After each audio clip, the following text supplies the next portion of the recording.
Oh, oh, oh, oh. Edges late, hoop swing, lip gloss and a laugh. I walk in like Sunday, but I've been through some wrath. They see soft, see sweet, figure I'm easy to bend. They don't see me in the mirror trying to hold my own hand. Don't let my smile fool you. I've been breaking in the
Man, I ain't gonna lie to you. This right here, the epitome of black girl magic. She has this seal under absolute command. Wherever she go, he go. And I don't know, maybe I need a little context. I don't know if she worked with this seal before or what.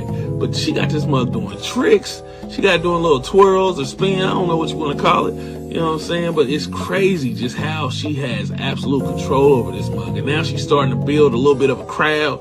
People taking videos of her. She got everybody mesmerized. And this is just crazy, man. Like, and the thing about it is we grew up in a society where, you know, everybody gets a trophy. So people feel like, you know what I'm saying? Yeah, that was dope. You had fun. Now it's my turn. So they try to take control. And she's like, nah. You ain't gonna get it.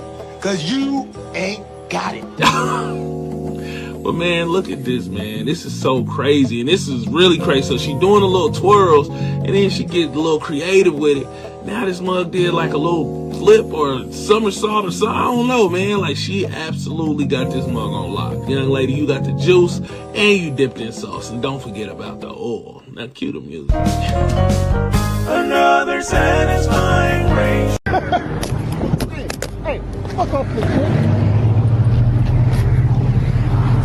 Now, you want to play games? Lay your ass there and think about it. This video shows Rig, a self-described social justice warrior and retired combat veteran, live streaming his one-man protest against Trump when a woman interrupted the scene. She approached him and slapped his camera phone out of his hand, then took it a step further by slapping him. The situation quickly escalated, and Rig had to push her off to defend himself, causing her to fall to the ground. You are racist. You are racist. Shit. I'm sorry. You are racist. And that's okay. Hey, fuck off, please. Now, you want to play games? Lay your ass there and think about it. Somebody pick up their racist ass auntie. That's right. I'm right here. I ain't going nowhere. I'll be right back out in this bitch. Next time, keep your fucking hands to yourself. No, get the fuck out of here. Yeah, eat a dick, bitch. Eat a dick. You have my pocketbook. You see how this lying bitch trying to say somebody stole her purse? You see how somebody trying to say somebody stole her purse? You fucking racist lying bitch. A reminder that confrontations can quickly spiral out of control. What do you think about how this situation unfolded? What led to the neighbors' complaints is the position that we took, that we have innocent people in prison and we want them out. And our demonstrations to get our people out of prison. We talked on the loudspeaker, yes, we did. We told people that we were pushed to take the position that we're taking, that if they wanted to do something to eliminate the situation, to relieve it in some way, that they should be down City Hall complaining. We encourage people to go down City Hall and complain. City officials described how the city dealt with neighbors' complaints. Did you yourself or through your committee bring it to the attention of other agencies? No, we did not.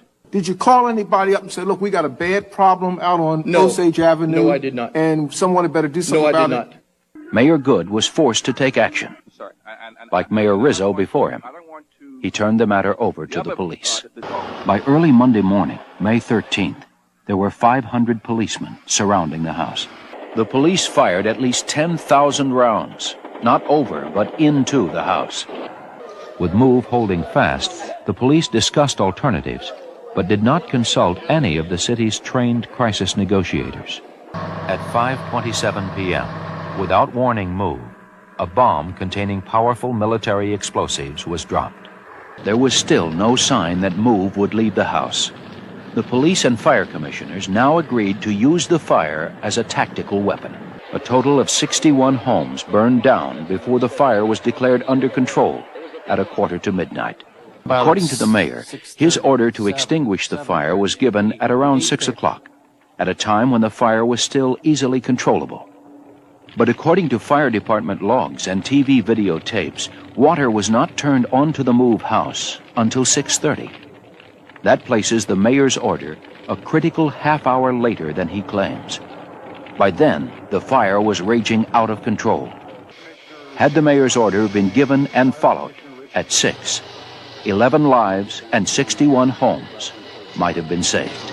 And when they let the bunker, they decided physically to let the bunker burn. They knew they was going to burn down the whole neighborhood. Who gave them people that power? The answer to your question is that, yes, I made mistakes in this process. Soon after the fire, Mayor Good's managing director Brooks resigned. A few months later, Police Commissioner Sambor retired. Fire Commissioner Richmond and Mayor Good remained in office. In case you missed how it all went down, check this out. Law enforcement busted 7 couples in connection with a welfare fraud sting. On Monday, officers from the county prosecutor went to the upscale Olive Court home of Rabbi Zelman and Zipporah Sorotskin and arrested them for theft by deception of more than $338,000 in Medicaid, food stamps, rental assistance, and SSI. Also arrested on the same charges at their home on Blue Jay Way, Mordecai and Yaakov Breskin for alleged theft of almost $586,000 in welfare benefits. I'm from NJTV News. Could we talk to you, please? No one answered questions at the Hadassah Lane home of Shimon and Yaakov Nussbaum, arrested by federal agents, and Rachel and Mordecai Sorotskin, charged by the FBI with collecting federal benefits despite earning millions. On Wednesday, officers swooped in and arrested 3 more couples charged with the same offenses. The 14 defendants allegedly defrauded almost $2 million in welfare benefits. That when Lakewood's Mayor Ray Cole says there's a waiting list for Section 8 vouchers. To see something like this happen is just like a knife in the heart. There's so many people out there who need the help. When things like this happen, it turns people against everybody. Whoa! Say it. The data came back that over 90% of the payroll in East Baton Rouge Parish was paid by white men. So if the majority of the payroll is paid by white men, who's free? And freedom means that your resources are coming from people who look like you. The beautician, the barber, the mortician, the preacher are 4 positions I can tell you right now within the black community. Those black people are free. The majority or all of their money comes from black people. Who else? Are you sharecropping? Now, that sounds hard. I keep saying, I started this video by saying America is a plantation. And if I keep everybody as a sharecropper, where you concerned about what you say or do, because if I say too much, he gonna kick me out off this land. I ain't gonna have this job. That's sharecropping by another name. If I don't let you unionize on your job and your job can't come together to make you get better wages, you live in a right to work state. Right to work means that the people can't come together and get a union against the person who owns the company, right? I keep saying America's a plantation. So if I let you start if somebody then frees you from the plantation, but they get to start a business and they get to set the terms of how you get paid on the land that you work because they rent you the land, okay? And then you got to grow crops on it and pay me off the crops at the end of the year. Sharecropping. I gave you something so you could have something, but I still got to get mine. And if you're afraid to say anything to master who owned the plantation, or you're afraid to say anything to the boss who owned the business, because I'm going to lose my job because they're going to kick me off the farm, what's the difference? What is the difference? They want to keep you sharecropping. I'm trying to get you free. They want to keep you sharecropping. I'm trying to get you free. And that freedom comes by taking power and being unapologetic about it. That freedom comes by buying land, investing in people who look like you, and being unapologetic about it. Sometimes the simplest thing is the answer. It just takes a little longer.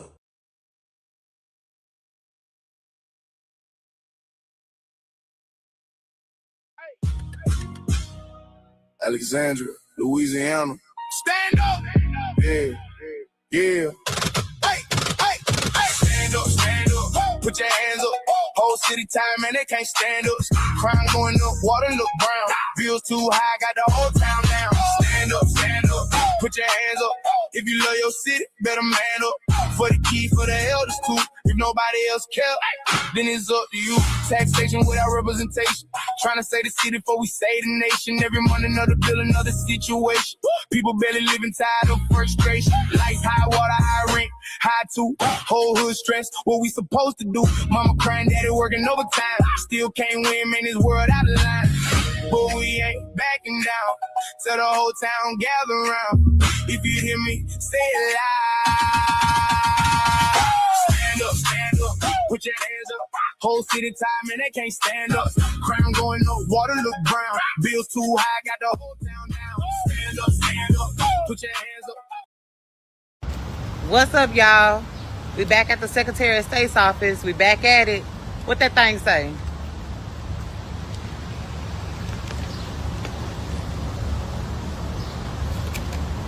This your notice. This your notice. Y'all turn up. Now that is how you enter a show. You feel me? Hold on. Let me get the rappers and stuff. Yeah. You know what this is. You know what this is. Welcome back. Welcome back. I am praying for y'all. We're going to continue doing what we're doing. We're going to continue on the How To series. And we're going to continue bringing and speaking this truth to this power. I do feel encouraged. I've gotten a lot of caring and affectionate messages from I've gotten way more caring and affectionate messages than I have what's going on. I know some of you are watching from our YouTube link, and please follow the YouTube page that we have. It's the AKK Network. We're also on another YouTube channel being live streamed, and we're also on Facebook. I personally could not share the Facebook link for some reason; it wouldn't pop up. But I know Brother Nat has done the work. He's went ahead and man, I've seen how many people he tagged. There's going to be a lot of people in here tonight, so don't let the numbers fool you. Man, there is so much to touch tonight. I don't know quite where to start. But what I will say is this recall of the governor and of Sid, whoever Sid is, I think that's somebody out of Baton Rouge. Well, they've added the Attorney General, Liz Murrill, to the recall list. How do you think this is going to play out? Right? I played a clip earlier about this young lady, right? And you probably was like, what the hell that got to do? I'm gonna play it again for y'all. Watch this. Man, I ain't gonna lie to you. This right here, the epitome of black girl magic. She has this seal under absolute command. Wherever she go, he go. And I don't know, maybe I need a little context. I don't know if she worked with this seal before or what, but she got this mug doing tricks. She got doing little twirls or spin. I don't know what you want to call it. You know what I'm saying? But it's crazy just how she has absolute control over this mug. And now she's starting to build a little bit of a crowd. People taking videos of her. She got everybody mesmerized. And this is just crazy, man. Like, and the thing about it is we grew up in a society where, you know, everybody gets a trophy. So people feel like, you know what I'm saying? Yeah, that was dope. You had fun. Now it's my turn. So they try to take control. And she's like, nah. You ain't gonna get it. Cause you ain't got it. That is the bottom line. You guys, like, what I value more than anything is our resilience as a black community. Because today I've come to the conclusion we may have people from a different ethnic background or race as allies, but allies aren't as important as the family, as the community, right? I've watched people pretend to be allies and go and consort and conflate their beliefs with the ops, right? And they do it publicly. See, they talk to us, you know, on a back end type of way. But when they consort with the ops, they do that very openly, very brazenly almost, right? And they speak highly of them. They don't see, the problem is they don't see the ops the way we see the ops because they're not their ops. So that becomes a problem. That's why we're talking about standing up, because there's nobody coming to save us. Me and Nat talk about this a lot. There's absolutely nobody riding down on a golden chariot. There's nothing coming to save us. We have to do what is necessary in our communities for ourselves, in spite of those who oppose us, or those who participate in opposing us, or those who assist the oppressor. Let me run this move clip, because y'all don't, I'm trying to get I'm really working on my messaging, because I'm just working on my messaging, because I know what I'm trying to say, and I know y'all know what I'm trying to say, but I don't feel, hold on, let me run this back for y'all, just in case y'all didn't know. In case you missed how it all went down. Man, I ain't gonna. What led to the neighbors' complaints is the position that we took, that we have innocent people in prison and we want them out. And our demonstrations to get our people out of prison. We talked on the loudspeaker, yes, we did. We told people that we were pushed to take the position that we're taking, that if they wanted to do something to eliminate the situation, to relieve it in some way, that they should be down City Hall complaining. We encourage people to go down City Hall and complain. City officials described how the city dealt with neighbors' complaints. Did you yourself or through your committee bring it to the attention of other agencies? No, we did not. Did you call anybody up and say, look, we got a bad problem out on Osage Avenue? No, I did not. And someone had better do something about it? No, I did not. Mayor Good was forced to take action. Like Mayor Rizzo before him, he turned the matter over to the police. By early Monday morning, May 13th, there were 500 policemen surrounding the house. The police fired at least 10,000 rounds, not over, but into the house. With MOVE holding fast, the police discussed alternatives, but did not consult any of the city's trained crisis negotiators. At 5:27 p.m., without warning MOVE, a bomb containing powerful military explosives was dropped. There was still no sign that MOVE would leave the house. The police and fire commissioners now agreed to use the fire as a tactical weapon. A total of 61 homes burned down before the fire was declared under control at midnight. According to the mayor, his order to extinguish the fire was given at around 6 o'clock, at a time when the fire was still easily controllable. But according to fire department logs and TV videotapes, water was not turned onto the MOVE house until 6:30. That places the mayor's order a critical half-hour later than he claims. By then, the fire was raging out of control. Had the mayor's order been given and followed at 6, 11 lives and 61 homes might have been saved. And when they let the bunker, they decided physically to let the bunker burn. They knew they was going to burn down the whole neighborhood. Who gave them people that power? The answer to your question is that, yes, I made mistakes in this process. Soon after the fire, Mayor Good's managing director Brooks resigned. A few months later, Police Commissioner Sambor retired. Fire Commissioner Richmond and Mayor Good remained in office. You really don't understand your enemy. You don't listen. Hold on. I got you. I'm going to help you understand.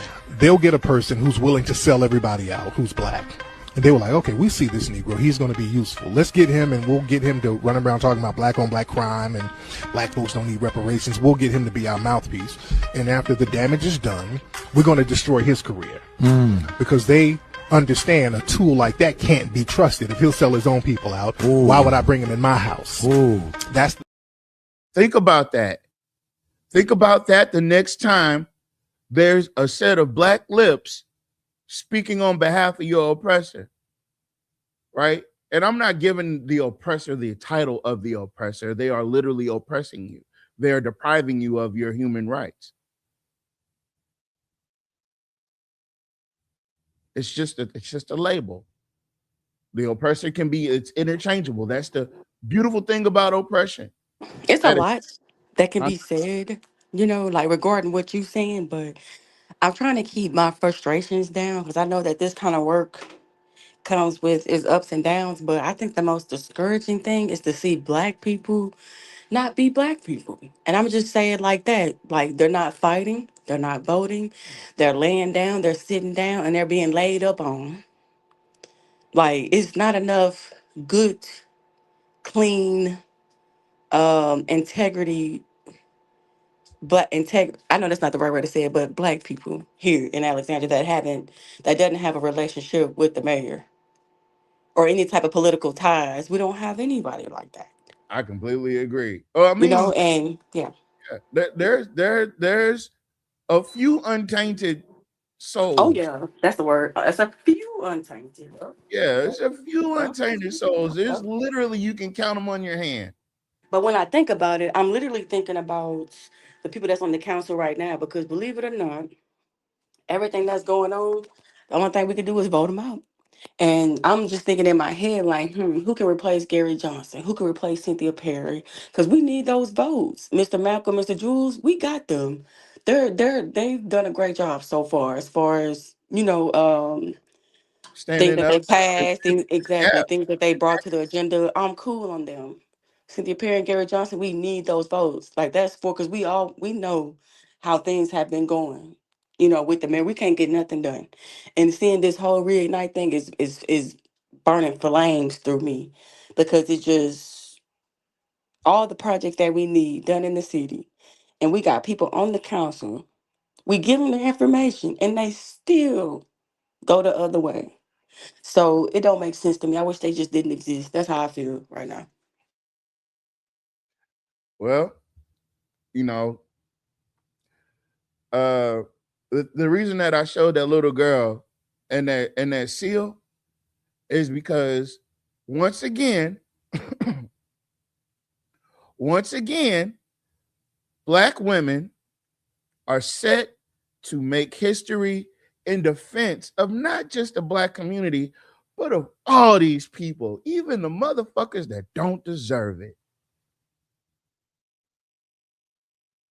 Even the people that voted against our better interest are now realizing that they knew it already, what it was all about, but they didn't think it would affect them. And who did they turn? Who is coming up with these innovative, who's using the law and the rules to try to fix things? Black women. And that's not to say nothing bad about the Black men, right? Because we do have our Black men that are parts of our community that are standard bearers, right? They hold the line. But these Black women are the biggest issue happening right now. They are and always have been the forerunners of, I can't explain it. It's the Fannie Lou Hamer. And now we got these two young Black women out of Baton Rouge who are taking things by storm. This recall shit couldn't be going any better. Y'all don't understand what it takes for just a local recall. They're doing a statewide recall on a governor, on a attorney general, and on I think it's a Senate seat or it's a state seat that they're recalling some guy named Sid. They're juggling 3 fucking recalls at once. That's the mayor. That's a mayor. Okay. Yeah, that's the mayor. They're juggling 3 recalls at once. And we're in Alexandria acting like we can't, our hands are tied. Cynthia Perry gets up there, well, we don't have any power. We can vote all we want to, but we don't need ineffective leaders. We don't.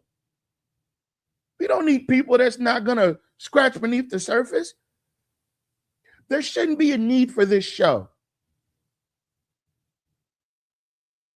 Granted, I love this, what we do, but we shouldn't have to be doing this. We shouldn't have to get on night after night and explain why things are the way they are. We shouldn't have to, because things shouldn't be the way they are. That's point blank, period. Now, back to what Mr. Mir was just talking about, right? Well, let me talk about what this is on the screen. Another Black woman, Miss Amari Hossain, right? They're organizing. They're getting the youth together, not for no vanity reasons. They're training up the youth so that we can we'll have a better chance going forward, because we need it. Louisiana is the tipping point of America right now. If you manage to recall your governor, that's going to send shockwaves throughout the United States. Point blank, period. It's going to show them that nobody's infallible. Anybody can get it. So when I see what happened with the people that tried to do the recall in Alexandria and how they purposely fumbled it, It was a setup. I'm not going to get into the details. We wrote the script on how to execute it. We could have been got rid of not one person. We could have gotten rid of 3 people. But, I'm not mad at it. I can't, because I'm not. You know what I'm saying? But what I can tell you is, look to them 2 black women down there in Baton Rouge in New Orleans. They're doing it correctly. And you can see it because the proof, as Ms. McCall says, is in the pudding. You think if they were having an unsuccessful go at it, they would have added the attorney general? No. Well, do you want to know why they added the attorney general? Well, Liz Murrow, hold on, let me see if I can pull this up real quick. Let's talk real quick.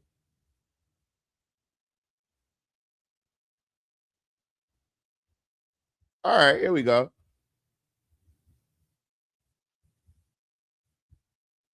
Right?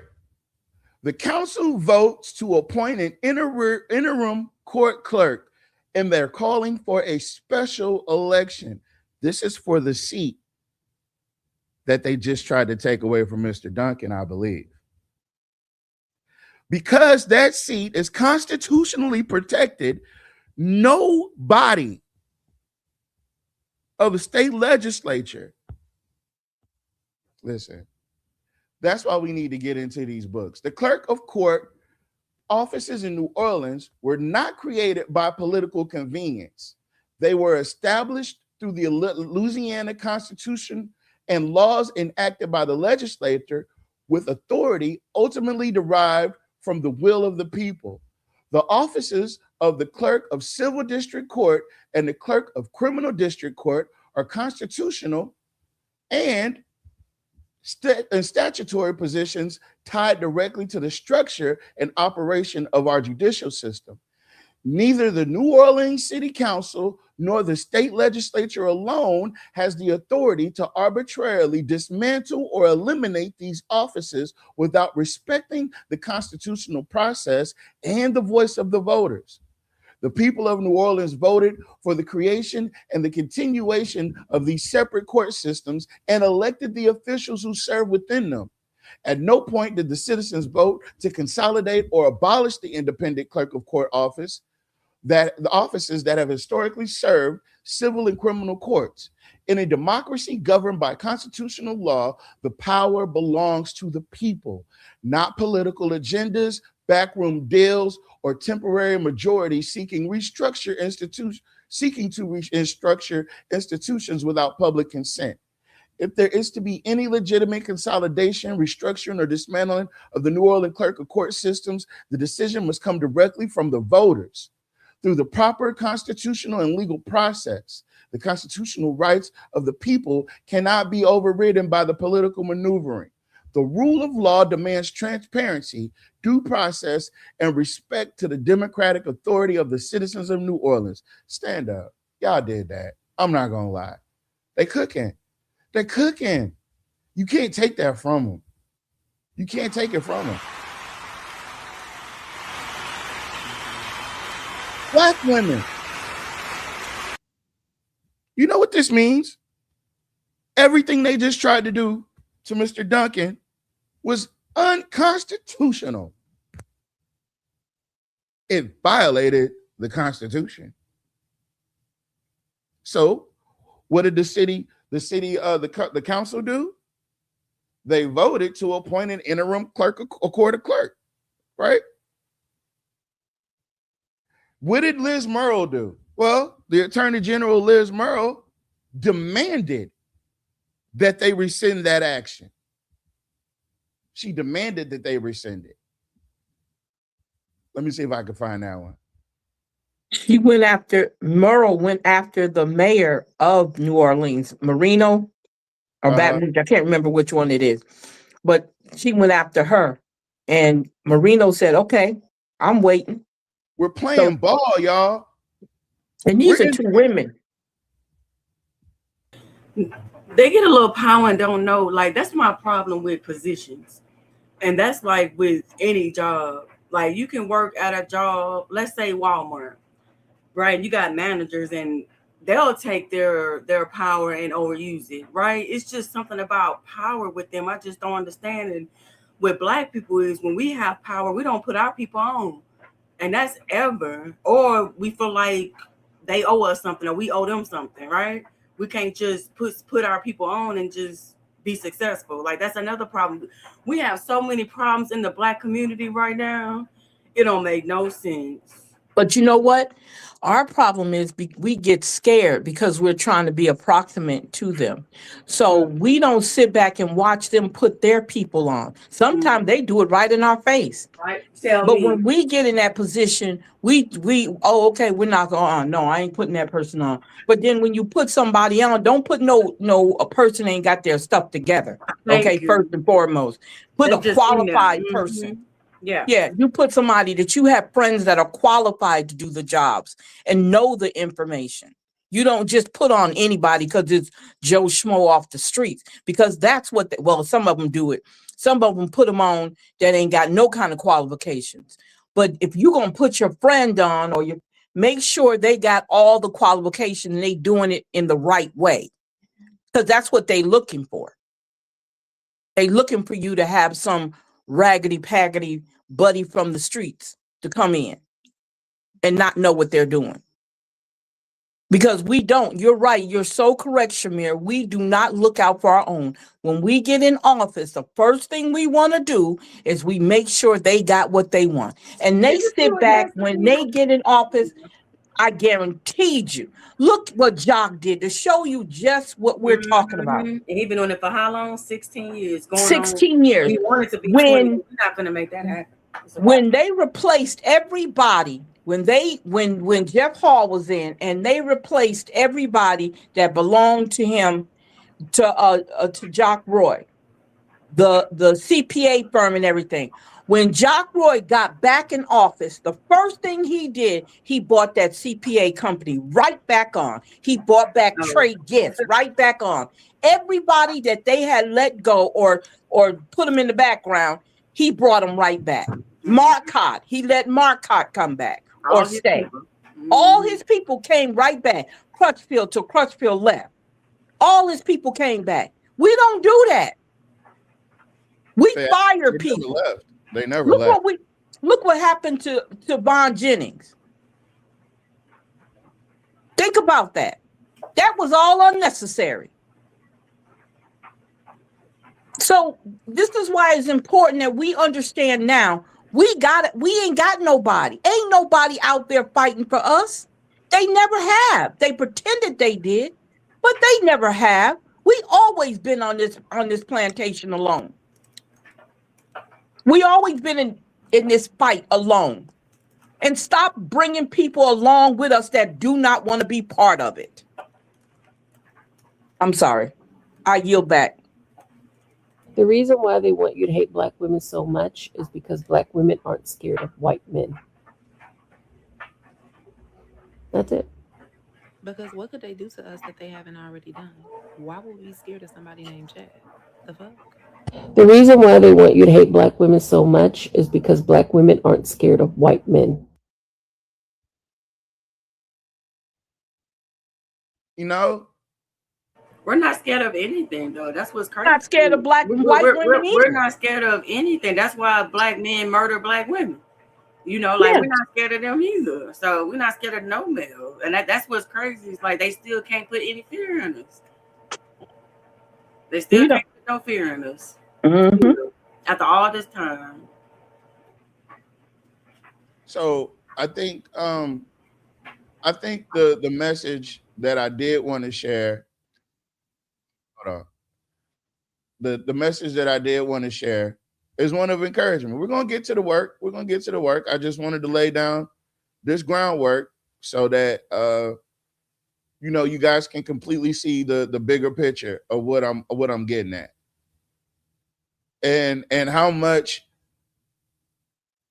we need more of of the people, the men in our community, to not only protect, but like we stop putting all of the responsibility of liberating our folk on these Black women. I know they're completely capable of doing it, but there needs to be some reinforcement in our communities, some boots to ass in our communities, right? And we're not going to get that as long as we got Black men capitulating, putting on these jackets, and parading around. Never mind. We're gonna get to that because I got to go to YSKT in a second. Hold on. Not you got to go to YSKT, and I'm Yeah, on YSKT. I don't think I need nowhere else. I have ever learned Trolls insane. and has repeatedly proven to be untrue. The type of representation I wanted to give this state, y'all refused to give it. Hundreds of people have sat here in opposition, and you act the exact opposite of what all of your constituents tell you they want from you. You laugh in our faces when we try to hold you accountable. Y'all have not a single green card for this, but yet you'll vote for it anyway after stacks and stacks of red cards to the last. So let's stop pretending this process was ever truly about fairness or balance, because from where the public is sitting, it looks like the outcome was decided before the testimony ever began. I checked my 3 small children out of school to be here on time. Their dad had to tell them that their mom didn't kiss them goodnight because she was fighting for who all of you deem to be lesser than us because they don't look like me or look like y'all. Because the people elected to represent everyone, regardless of who they voted for, y'all refuse to properly do so. Elementary children have a better understanding of common decency, while Miguez tries to gaslight us as grown adults. I'd rather you dignify with us with the respect that you just hate us, because your behavior acts like you hate minorities, you hate us. And I'm a Creole, so I'm very, very familiar with your heritage that you acclaimed pride over recently. You're an immigrant descendant. I can't believe you act like this. Hundreds of people have been here. We have waited for hours. We took off work. We have poured our hearts out to you about representation, voting rights, and the history of discrimination in this state. And what message are we receiving back? That our participation has just been tolerated. It was never intended to matter. Y'all already decided this. This is devastating to public trust. And I need y'all to understand, when people begin to believe the process is predetermined, no matter how loudly our community speaks, our faith in government erodes, not because people are angry that they lost, but because they feel unheard before the vote was ever cast. And we realize that's what y'all want. So we won't participate. We won't push back to the days where you don't even need a white hood. You sit here before us today without one. And as Representative Jordan, I believe it was, I'm tired, so I might be wrong. It could have been somebody else the other day, said, y'all have shown us who you are, and we believe you. We fully believe you. However, we have lived through this before. We will live through it again, as you said. We will not go away. You will have to put up with us probably till it's 3:51 again and again. No matter how long we have to do, we will litigate if we can't legislate, as they say. And like I told you before, sooner or later, these tables will turn. I hope you live long enough and hold office long enough to reap what you have sown. We are sowing. I'm trying to explain to y'all what it takes. It's called the How To series for a reason. What it takes to stand in the gap for people that you'll probably never meet, but they're a part of your community. I'm trying to show you how to identify the frauds from the real. Man, where my Pimp C clip? Well, man, I had a clip of Pimp C. Man, you know, I love me some Pimp C. That he said some real. Hold on, let me see if I can upload it real quick. We can't continue on this path, right? We can't keep going down this same road with these folks over and over again. We have to make some eliminations. And we have to stop listening to some people that look like us. Yeah, they might be your cousins. Yeah, it might be your cousins, right? It might be your kinfolk that just slipped into politics, right? It might be your kinfolk that's up there parading around and doing the most for Jock Roy. right now. Don't think that that's representation of your family. No, like Finesse 2000. No. Man, It's look, not. miss me with the bullshit. Know what I'm talking about, man? Man, look, miss me with the bullshit. Know what I'm talking about, man? You see me in the street, man. Your jewelry looking funny. Hey, man, just go the other way, man. We don't want to be around you, man. You come around with negative vibes, all that old negative stuff, man. Hey, man, keep that negative to yourself, man. We don't want to hear nothing negative, man. All we want to hear is positive. You know what I'm talking about? Already. Country rap tunes. You ain't got to like it. Hey, y'all don't understand Pimp C. That's why they took him up out of here. It was too real. Pimp C was drinking lean though. Listen, we cope. We listen, and even through that, he was still able to get the message out. They tried to destroy each and every one of us that are free thinkers, that are free speakers, and they like to group us in with these black Republicans. And we're not. We're nothing like them at all. Well, y'all afraid of people that think different. No. We don't want no coons. Stop bringing us the coons. Stop putting the coons in front of us. Stop trying to spend all this brown water into $80 million projects. It's not the same. And any black person out there advocating, I expect these white people to do it because they benefit from it. So a part of the how-to series is also identifying the modes, methods, and means by which they trick us. I call it the triple M: mode, method, and means. The method, the means is the Reignite program. The mode is to maintain the control. And the method is through using people to make you believe that Reignite is not a campaign scam. This whole Reignite shit is a fucking campaign scam.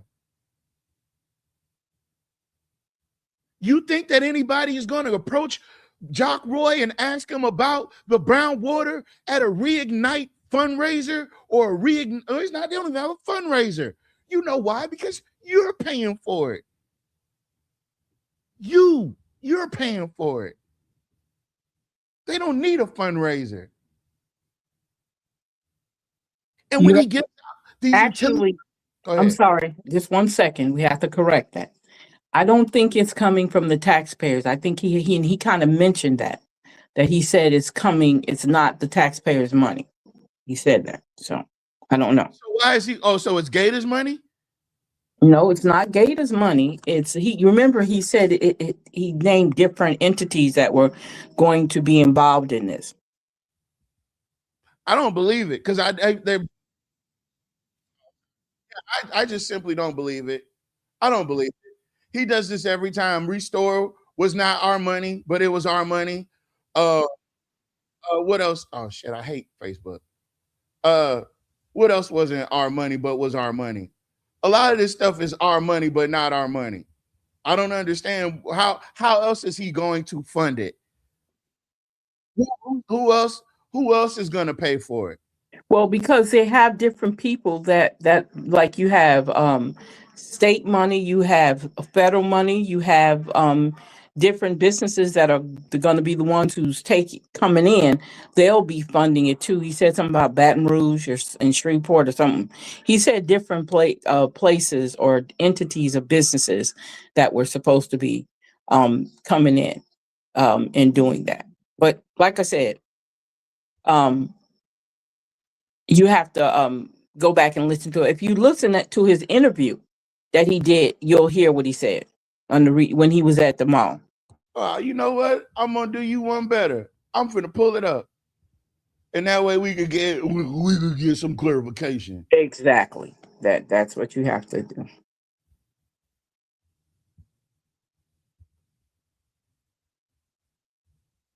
Because Hold on. I can't find it. Hold on. Go to his page. Oh, wait, it's on YSKT. Is it on YSKT? No, you know what? Let's use go to either KLB or What go you looking to for? the Alexandria the website.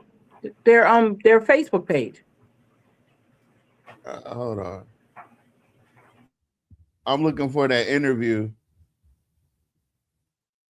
I'm looking for. Didn't he do it with Stephen Stephen Maxwell Maxwell? TV. That's Yeah. Stephen Maxwell TV. Yeah, that was Stephen Maxwell. Yeah, Stephen Maxwell TV. Remember, he tagged Semi Broadcasting, but he doesn't post on Semi Broadcasting. Okay. Let's see here. All right, y'all. Share screen. I'm sharing the screen, y'all. Give me a second. Please, hey, y'all, hit the turbo button if you're watching us on vertical. Hit the share button, whatever you're watching us on. I know that a lot of our Facebook watchers are now on YouTube because I could not get the link correct. So I just sent you out to the YouTube channel. All is well, though. Yeah, hit the share button, hit the like button. Make sure you're subscribing to our channels, whatever channel you're watching us from. And yeah, we're going to continue here. Okay, here we go. Came out to the Alexandria Mall on Tuesday, but not to shop necessarily. They're actually there to give input on what should happen with the property, since many people just aren't shopping at brick and mortar stores anymore, here and across the nation. It's part of the city's Reignite program. It's an $80+ million project to revamp the Masonic Drive corridor, which of course includes the mall. People had the opportunity to give input on certain projects, everything to housing, workforce development, recreational activities, to revamping the mall. It's not just the Masonic Drive corridor. There will be other places, recreation and otherwise, you'll see other big projects. But a big focus of it is that Masonic Drive corridor. And so people ask, why? Why the Masonic Drive corridor?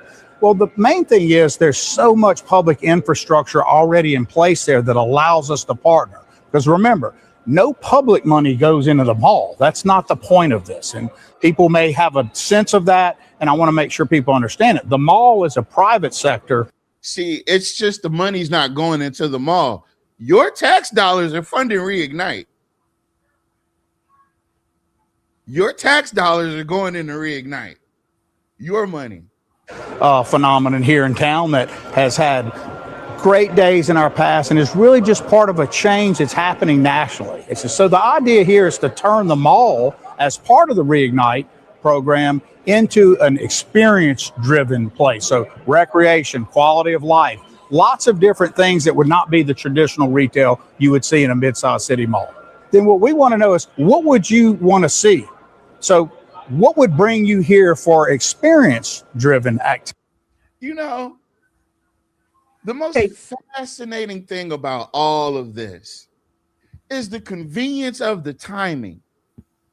As you all know, qualifications start month after next. If you think Jack Roy is going to address brown water, high utility rates, if you think he's going to get up there and tout for all of the stuff, the gerrymandering, if you think that he's going to speak to any of the issues that are in our community, you guys are sadly mistaken. Reignite is a campaign scam, and he's using your tax dollars to campaign with. He's using your tax dollars to campaign with.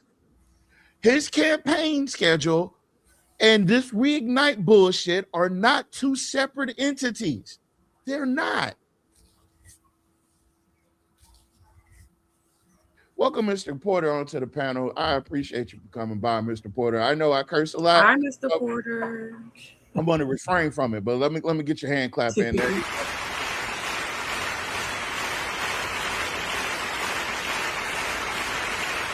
All right, Mr. Porter, I hope I haven't overspoken or I said anything wrong. Please correct me if anything that you heard me say is incorrect. But it is my deepest thought that this is all a campaign scam. Oh, I definitely believe that's what it is. I mean, he's had 4.5 years to address these major issues. So all of a sudden now, He had you know, 16, Mr. Porter. 16. 16 total. And he's been back these last 3.5 years. And now he wants to try and do something. Listen, this Reignite program is just like that Restore program, is just like Sparks, is just like the other program he They had. got Nehemiah. Look, I'm about to go on the website and see all his failed products. Exactly. Project Nehemiah. All these things do is either put money in his cronies' pockets. Let's talk about Reignite. Okay, right now that is not a comprehensive plan or project or program. What Reignite is just a hodgepodge of unrelated projects that he's throwing under this umbrella name of Reignite, and he's looking for 80. It's really going to be $100 million, but he's advertising 80 million. And then half of this money is going to come from the city going out and floating municipal bonds. Now, folks, stay with me. I'm going to tell you some stuff, and it'll seem a little complicated and a little complex, but stay with me. I'm going to break it down. So when a city goes out to float their municipal bonds, they have to show good faith that they can pay back those bonds and also pay the money, the interest that's due on those bonds. So let's say the bonds get floated and people purchase those bonds at 3.5% interest. So that means every year the city of Alexandria have to pay each one of those bondholders 3.5% of their investment in the city of Alexandria municipal bonds. Now, Jack Roy is saying that this Reignite program is going to grow revenue. It will generate revenue. It'll grow revenue, which means it'll bring in more money than what the city currently brings in right now. Now, in the current budget that was just approved, the projected revenue for the city of Alexandria is $241 million. So Jack Roy is telling you, the citizens of Alexandria, that this Reignite program, the $80 to $100 million that we're going to spend, and I'm not going to play with his numbers. I'm going to tell you, if he's saying 80 to 100 million, it's going to be 100 million or more. Okay. So let's drop all the pretenses, the false pretenses, and let's use the right number. He's targeting 100 million.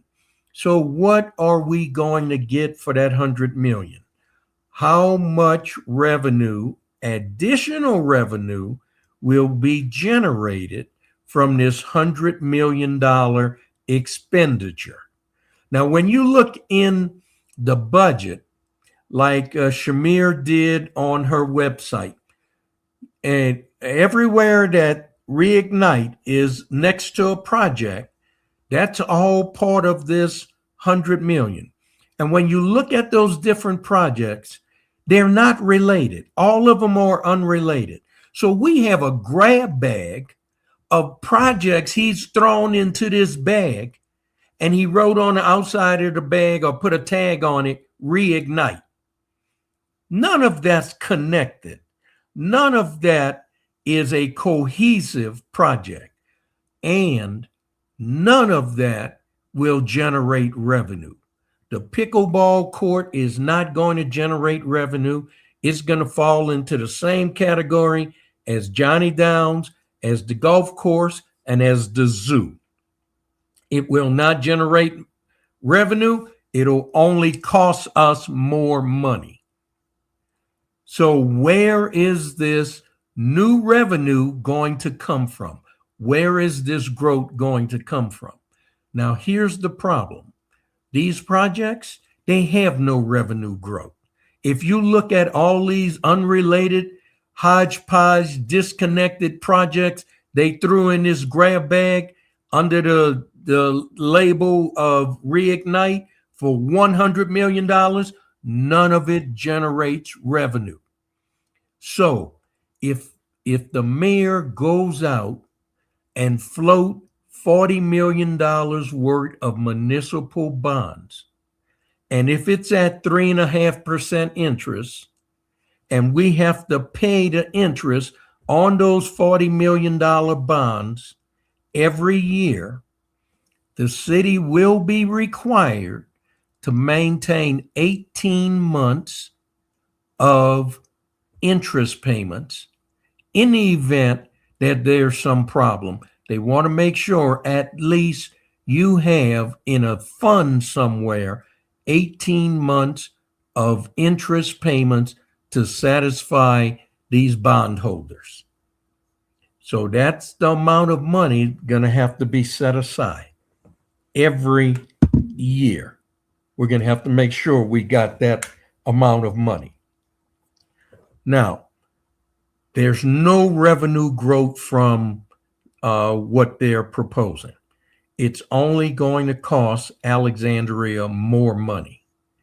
So how are we going to pay that interest on those bonds, on that 40 million bonds, if none of these projects they're proposing will generate any revenue? Now, whenever you do a business project like this, you do what's called a cost-benefit analysis. Okay, you show what your cost is, your 100 million, and what will you benefit by spending that $100 million? What are your revenue projections? How much the first year, how much the second year, so forth, and where that money's coming from. Is it coming from this particular portion, from this entity, where it's coming from?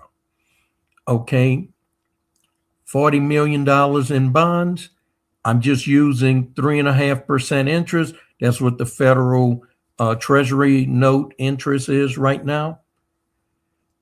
So, folks, the point is that money can only come from one place. It's going to come out of our general fund.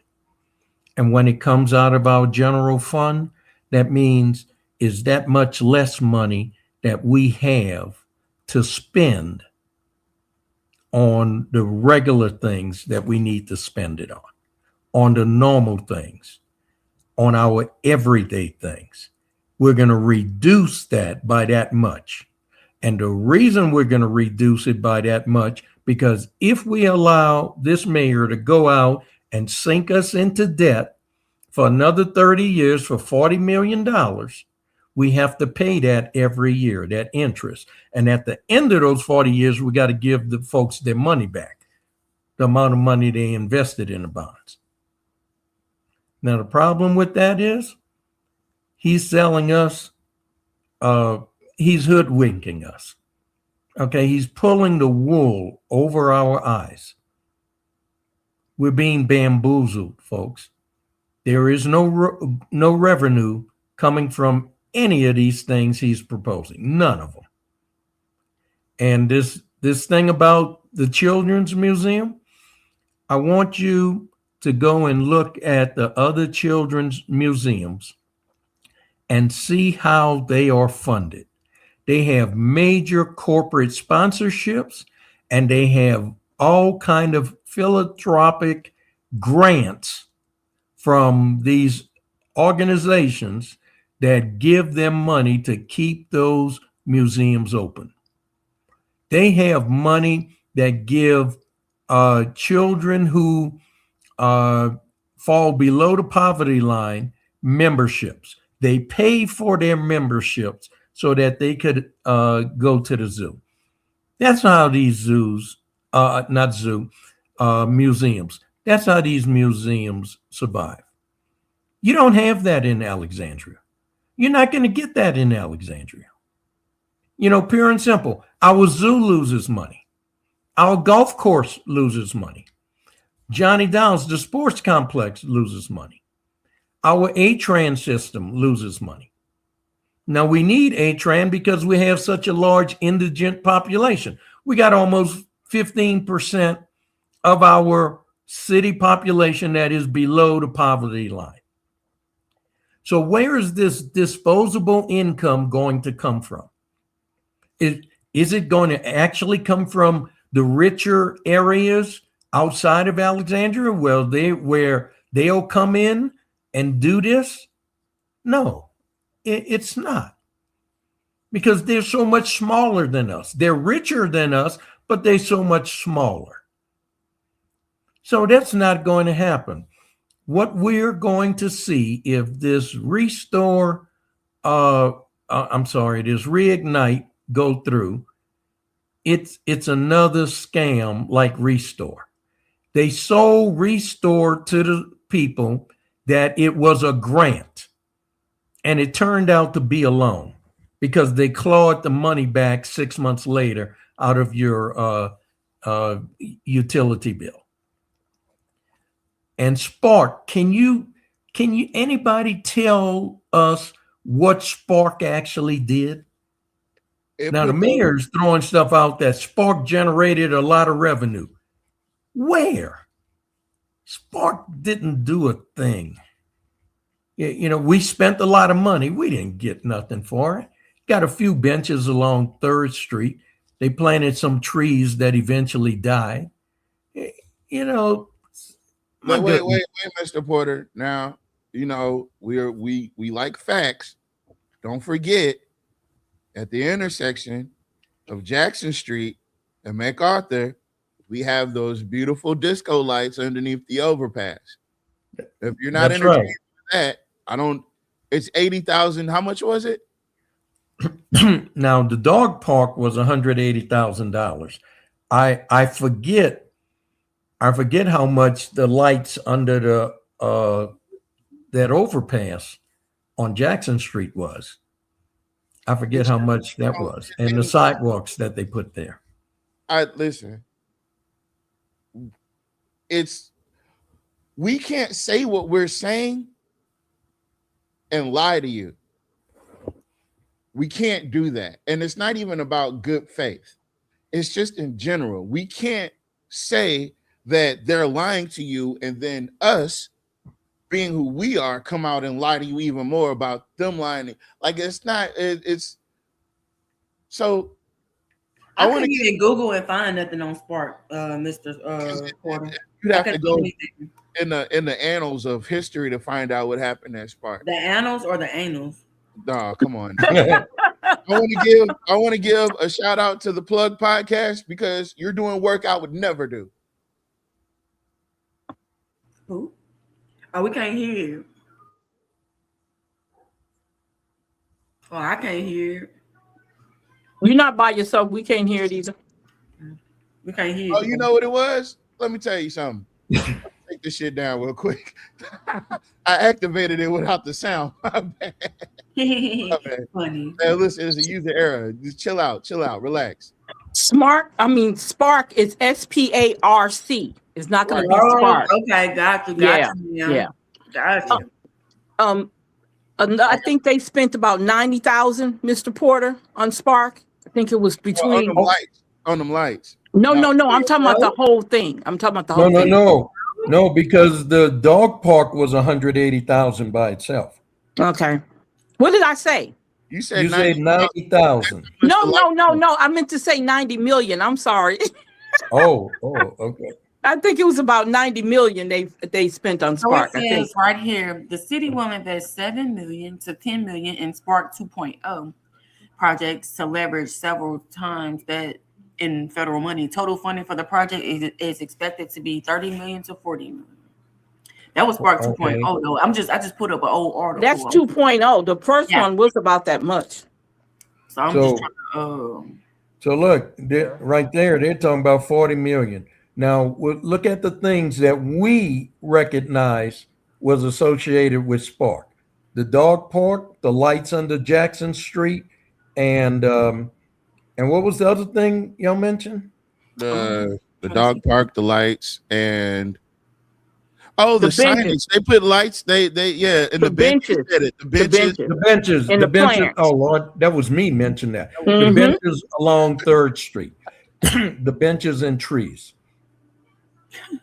You gotta love the bitches in the trees. $40 million, folks. All right, hold on. And none of that generated revenue. So look, I'm just throwing out some numbers.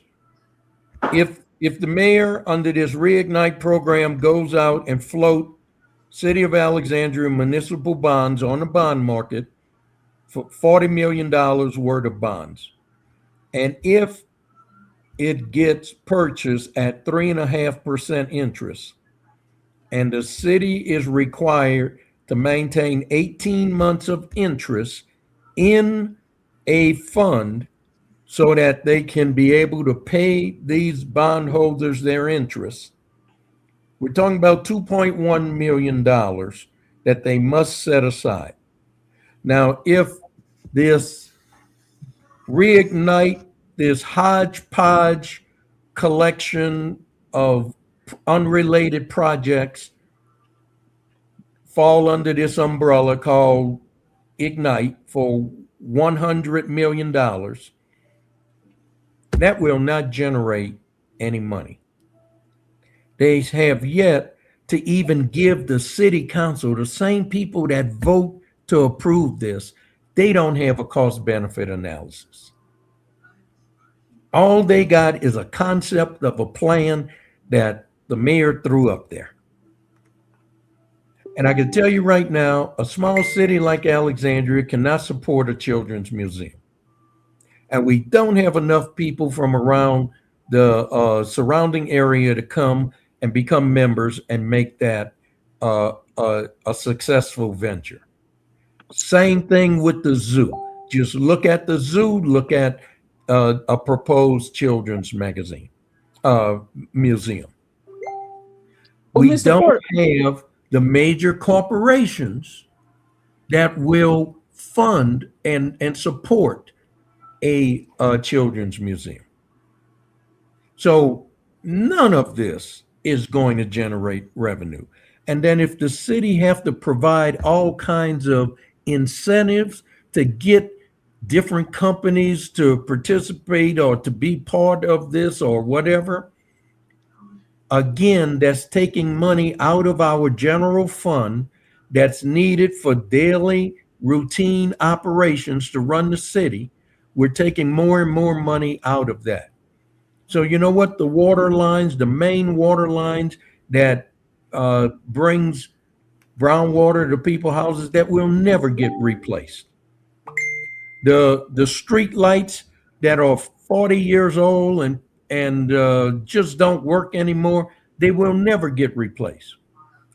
These sewer lines that are 40, 50 years old running under the street that collapse and cause a pothole, that'll never get replaced. And meanwhile, money is being siphoned away from our general fund to pay the interest on these bonds. I hope people don't fall for this nonsense. Don't fall for the smoke and mirrors. Don't fall for the banana in the tailpipe. Do not let them pull the wool over your eyes. Don't let them hoodwink you. Don't let them bamboozle you. And that's all this is. This will put money in his buddies' pockets. That's why you see all these business people going there, right? They want a piece of that $100 million. But the citizens going to get jacked up behind this. And we're going to be the ones holding the bag, trying to get a collection to pay these interests and the bonds back, and it won't generate any money. Just like Johnny Downs, just like the zoo, just like the golf course, it will not generate any money.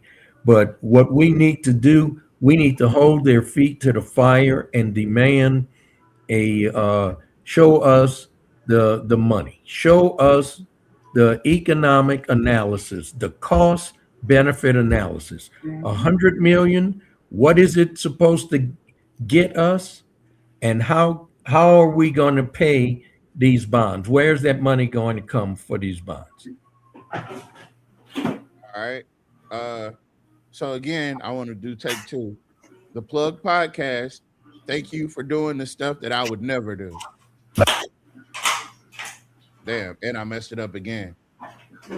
Boy, listen. Don't y'all judge me.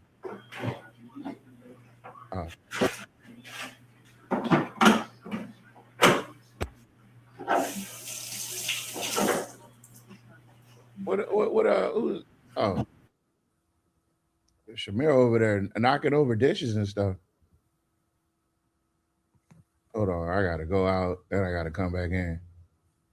I couldn't hear you. Well, this is a vision of mayor to sort of reignite this Masonic Drive corridor. Obviously, we want to improve the apron of the Masonic Drive corridor, increase foot traffic to the mall. Obviously, hopefully we can enhance and build upon the anchor stores that you already have here, such that the citizens here in this community have further shopping options here. This will also not only improve what we believe to be foot traffic here in the mall, but the infrastructure around the mall, but also enhance recreational opportunities here in the city. That's been a focal point, as well as the zoo. I know you guys just recruited a new outstanding executive director. The mayor and his team have a lot of thoughts and ideas about how to improve upon that. Program. Well, this is a vision of the mayor. This is Damian Domoine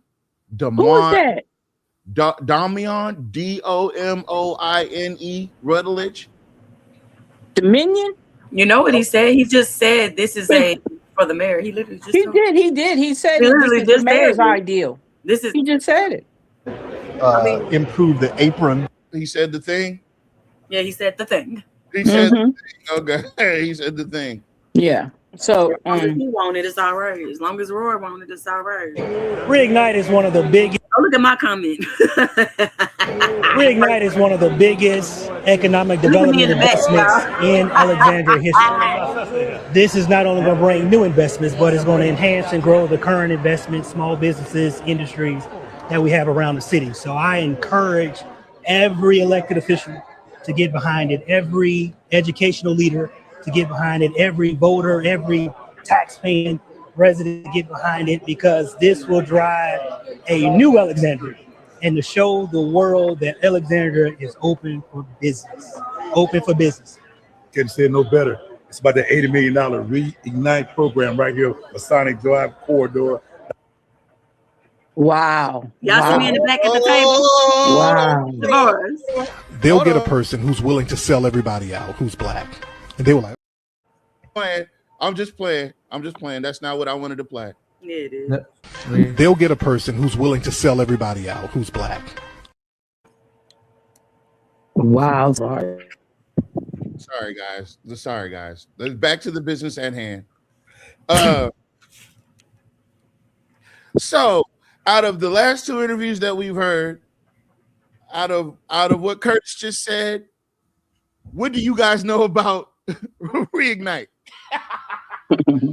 What are the details that you know? What are the All I heard was business and nothing. The community, if you listen to what he said, the taxpayers came last. Yeah, you heard that. Yeah. Yeah, you see me, Miss Linda. I'm looking all close at everything, inspecting everything. I'm like, what the hell is this? You know? Look, another thing, you guys, I was thinking too. And I think we went over this when this first came up. We showed Lafayette's Children's Museum, and we also showed Baton Rouge Children's Museum. And we did go through their whole website. And it's not, from what he's saying, why, this is my question.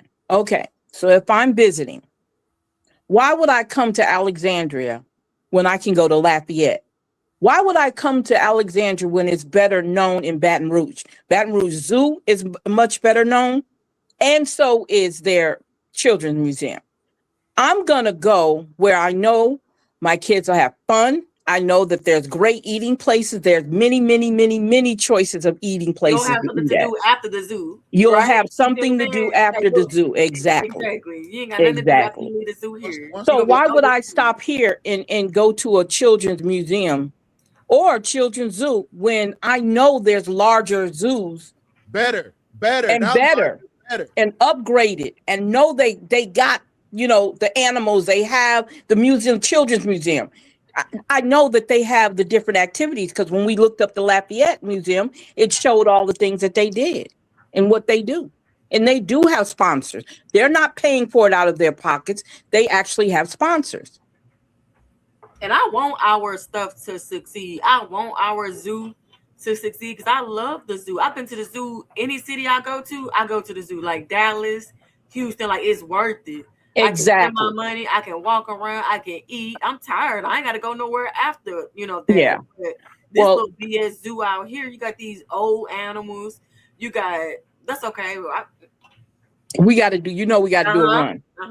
We got to do a run. So this is the thing that I don't like about all this is the fact that you're only limited to these options.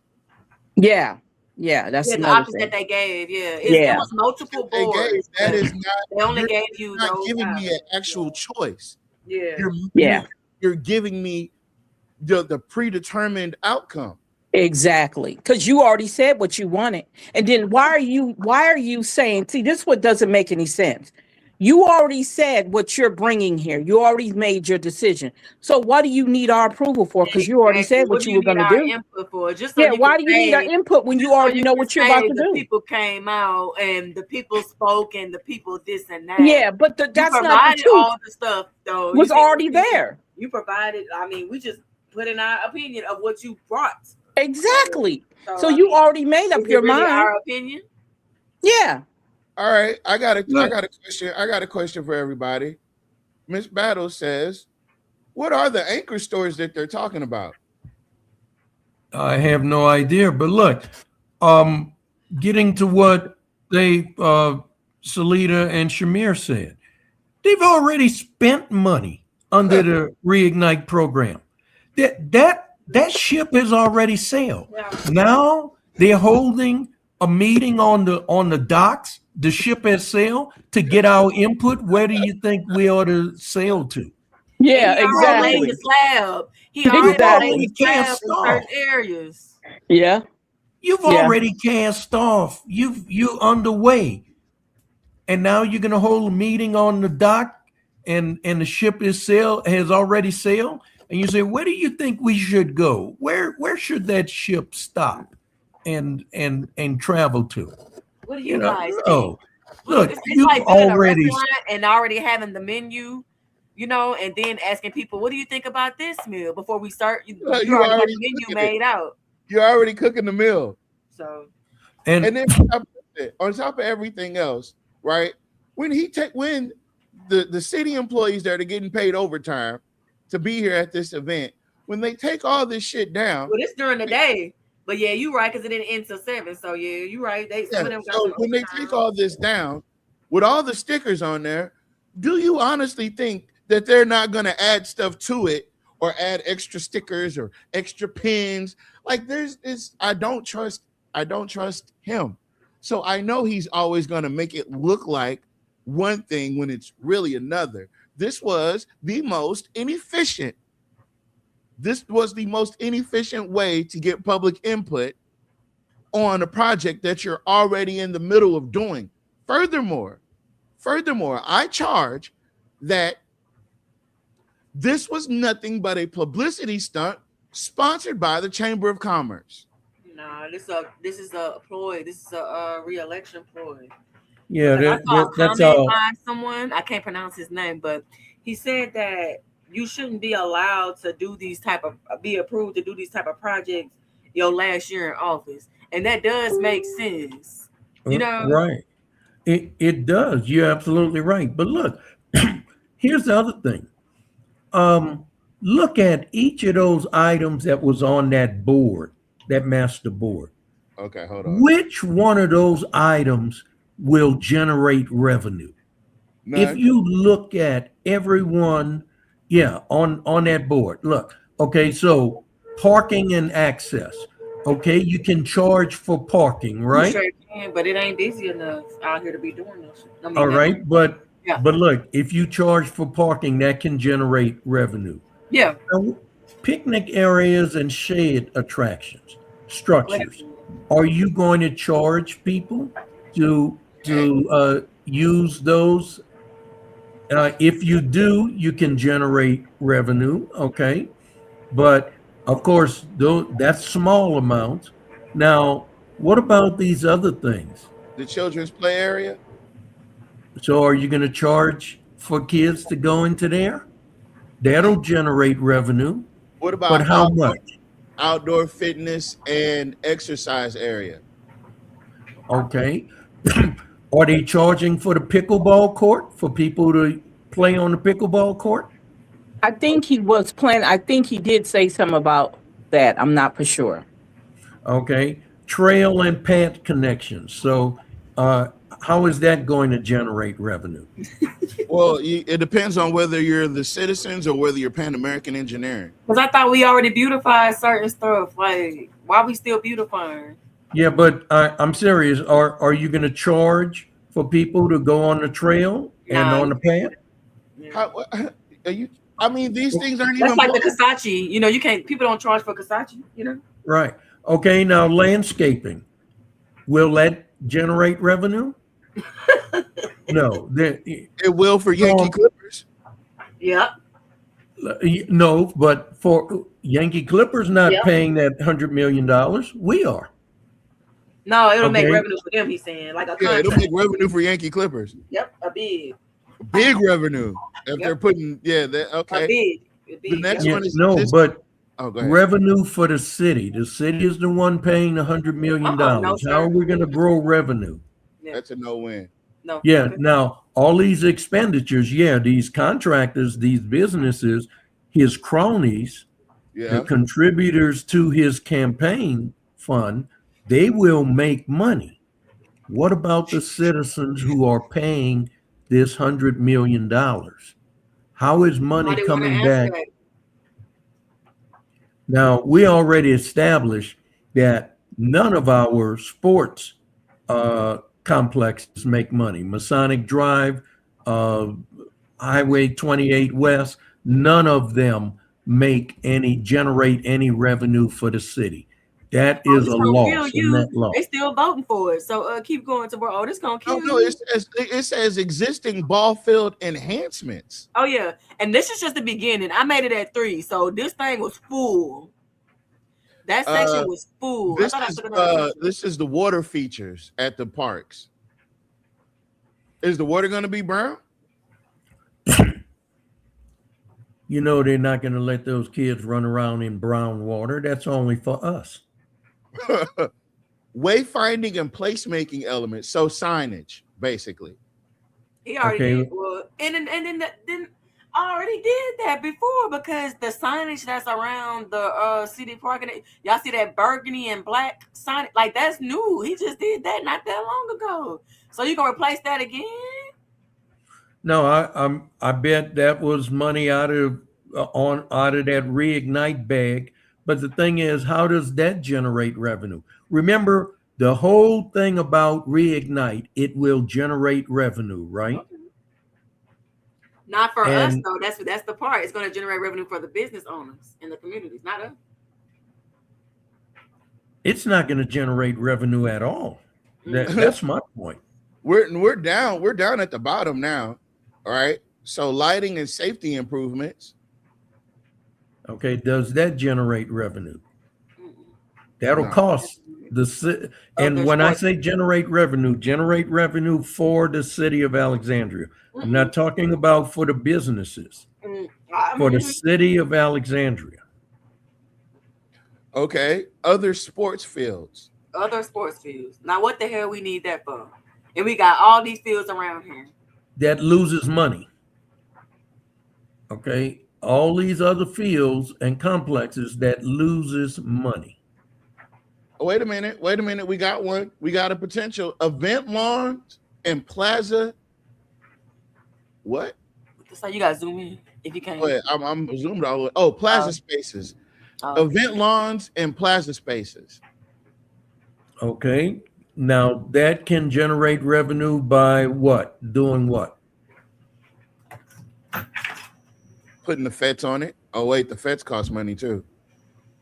And we lose money on the Fed. We do not make money on any of They those. approve it every year, so.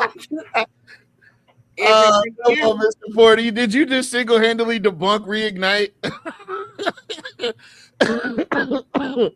by one picture. One picture. Oh, that's right. I wanted to get to that question Mr. Mara asked. So why waste people's time when you already had a plan? Because it's a photo op. It's what somebody running for an office would need, the type of attention that they would need for Gas too. And you guys think about this too. They're talking District 4. Now, the reason why Lizzie had to stay in that position because this all fell in her district. That's why. Well, let's back up a little bit. Hold on. That's why. Okay, I'm sorry. All right. So let's get back to the gerrymander, right? Because it all connects, right? Previously on Dragon Ball Z, this area was a part of District 2, if I'm not mistaken. That's right. Yes. That would have been the case in this map. That was done away with. The mall was in District 2. So District 2 boundary was Masonic Drive, but the mall was in District 2. So that's why you got gerrymandered. It wasn't just about her house. It was because they were never, ever, they were never going to invest in any of the black districts. And he was never going to win campaigning on that.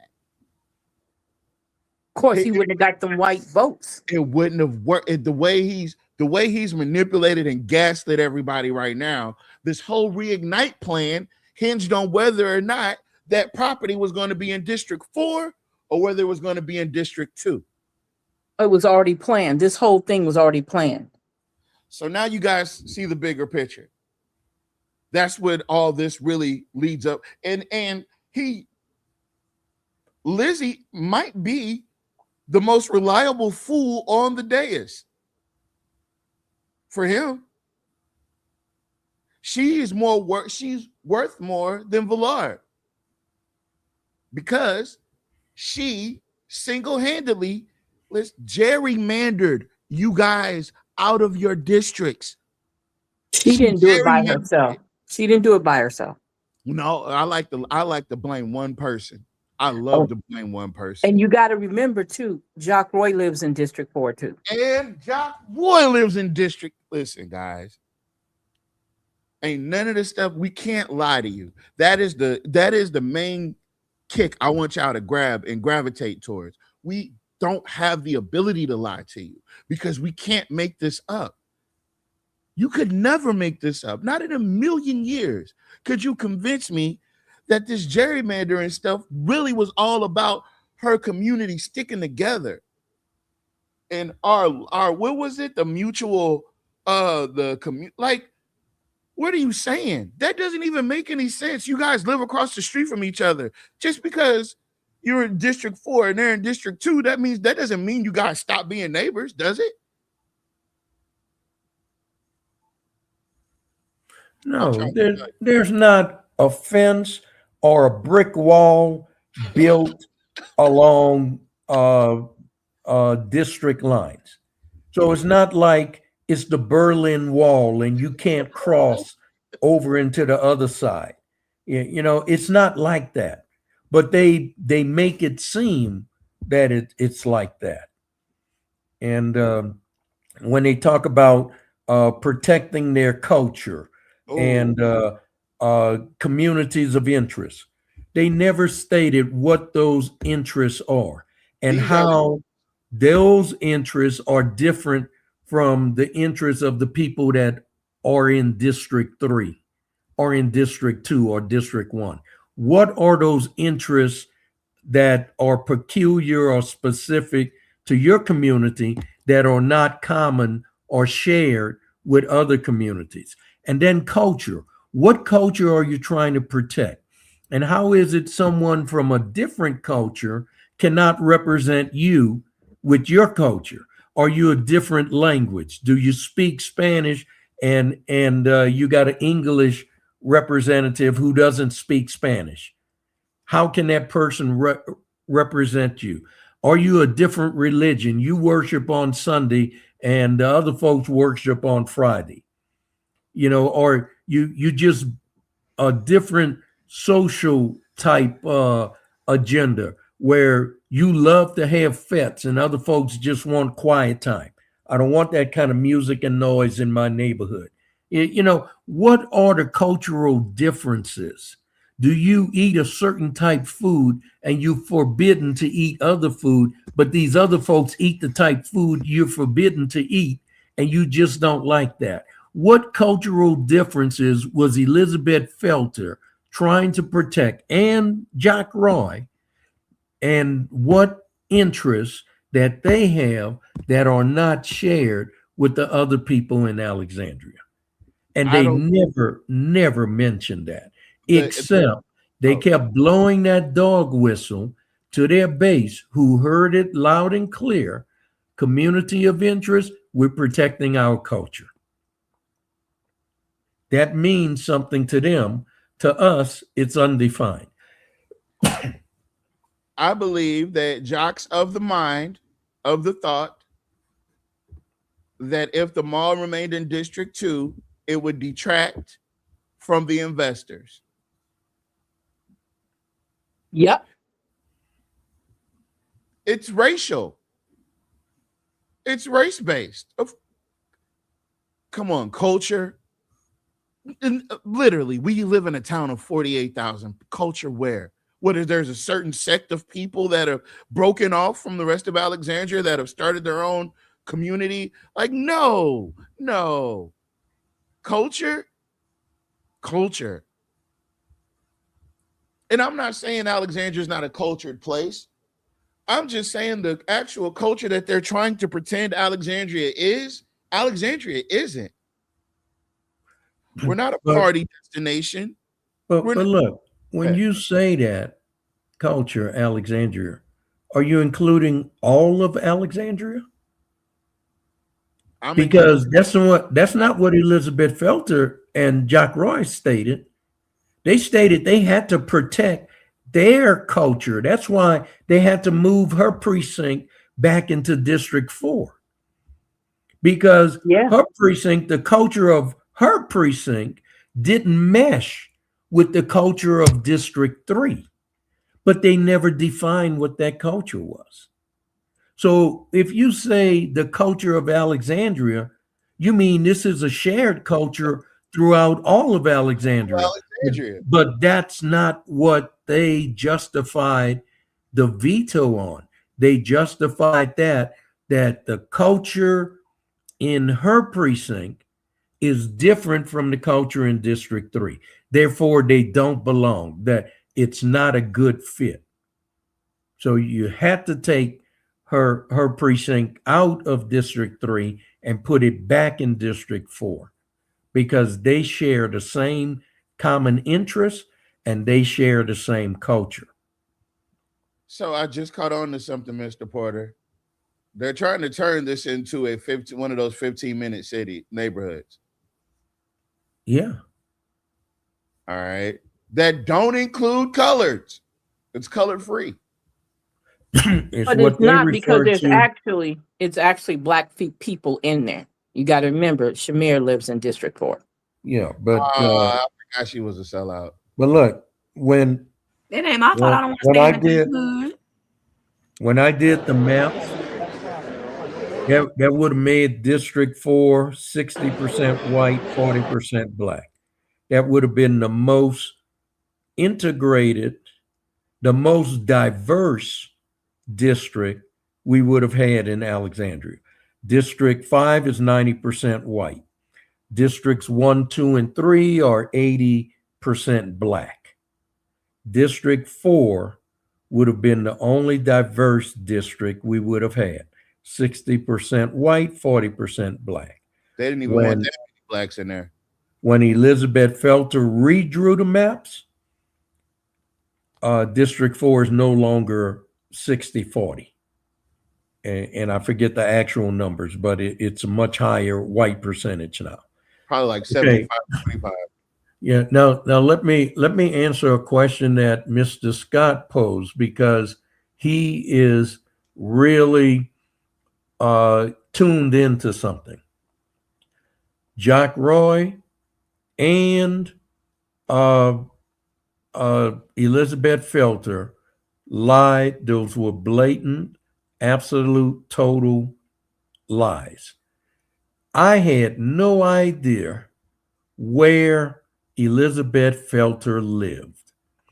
I knew she lived in District 4 because she had run against Catherine Davidson when Harry Silver seat was up for election. Okay. So I knew if she ran in District 4, she had to be a resident of District 4. Where in District 4 she lived, I had no idea. Folks, I have never had, to this day, I have never had a conversation with Elizabeth Felter. I've only addressed her from the podium at a city council meeting. That's the only interaction we've ever had, was at a city council meeting with her on a Diaz and me at the podium. Outside of that, I have never spoken to her. I have never had a conversation with her by phone, by email, by text, or in person. Never. I had no idea where she lived. When I did the maps, I was not focused on where people live. I was focused on two things: making sure the maps were fair, and making sure the maps complied with the city charter and the Department of Justice guidelines. So she lied on me, and they had to lie on me. Somebody had to be the villain. So they made Catherine Davidson and myself the villains in this. But and not only that, she not only lied on me and said that I intentionally gerrymandered her out of her district. I didn't even know what precinct she lived in. I was doing the things that made sense. I was using 3 different software to come up with what would have been the best maps, the fair and equal maps. And all 3 of those softwares were very, very similar. So what she's saying is absolutely false. And then the other thing, she said that Jay Scott is the one who told her that. I called Jay Scott and talked to Jay Scott directly, and Jay Scott pretty much says she's a effing liar. He never told her that. So that she lied on him, and he told her that she lied on him in a public meeting.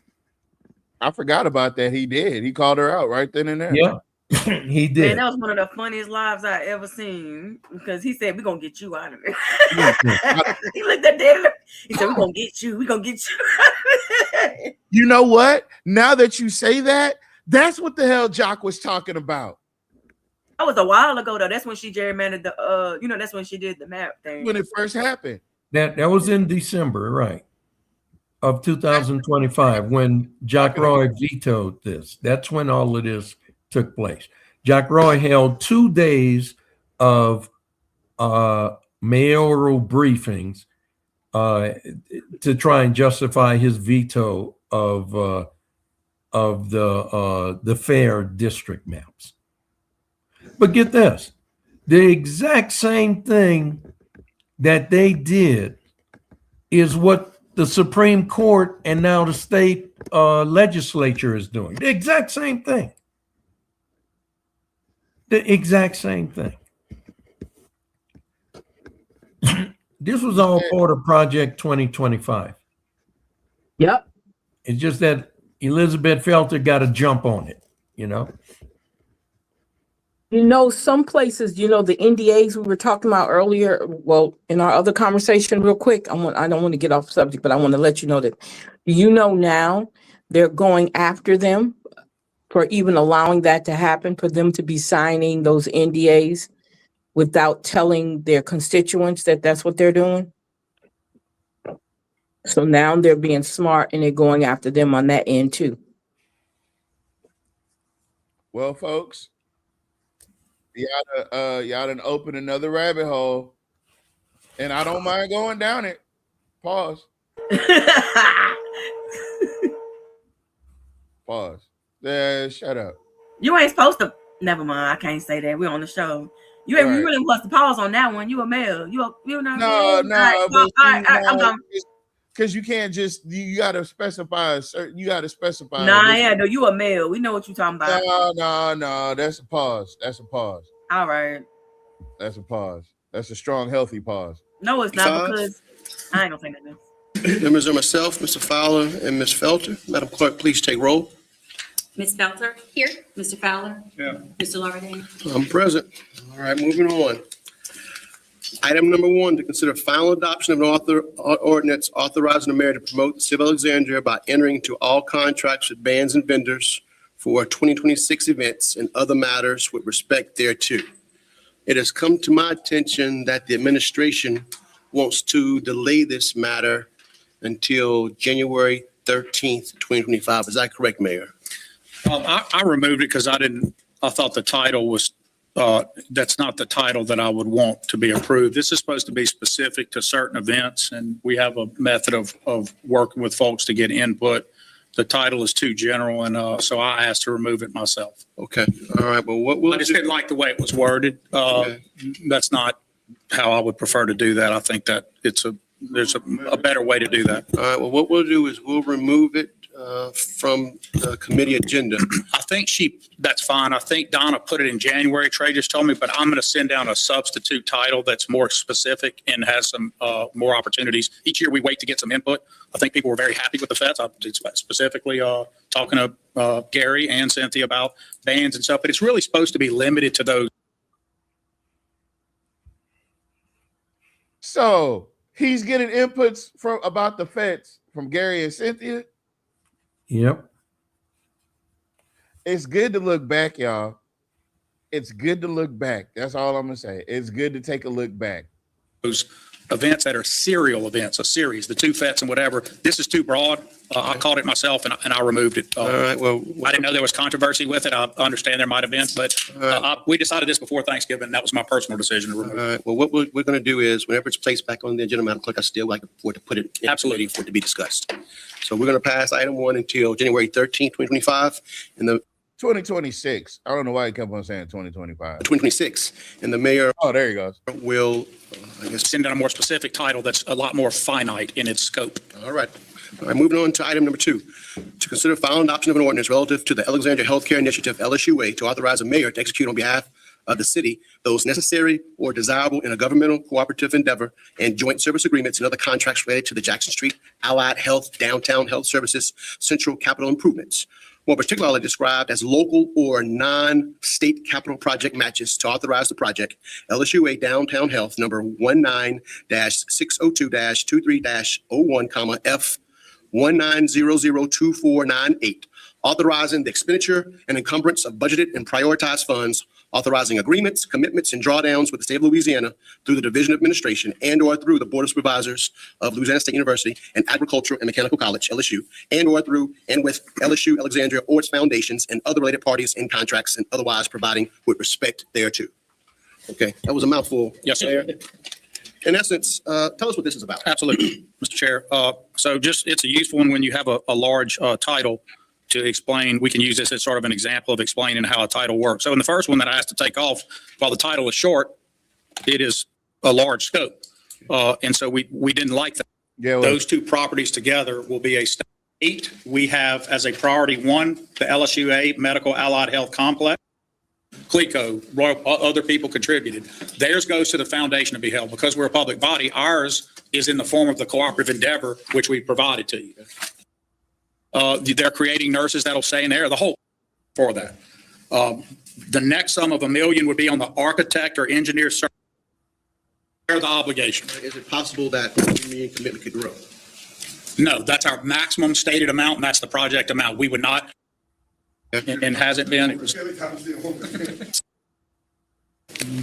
because it's ingress, egress. We're also wanting that here. Those are high value properties that allow people easier ingress and egress to their loved ones who are there, and it certainly fits with our Nehemiah healthcare. So we want to incent that as much as we can. Now, has the city had any interaction with the new owners? We have with regard to the first one on Versailles. We are working a third one that is not, we don't know their full plan yet, but we're working on a third one in the heart of the city. That will be great if we can land that too. And with this one, the first interaction is this interaction to approve the annexation. The annexation goes forward. We can look at any other needs they may have. Without the annexation, there's, I don't know, enough. There's only so much census you have, and we would be. Yeah, this is literally the Legal Affairs Committee, and he's like holding court right now. This is his thing. This is his thing.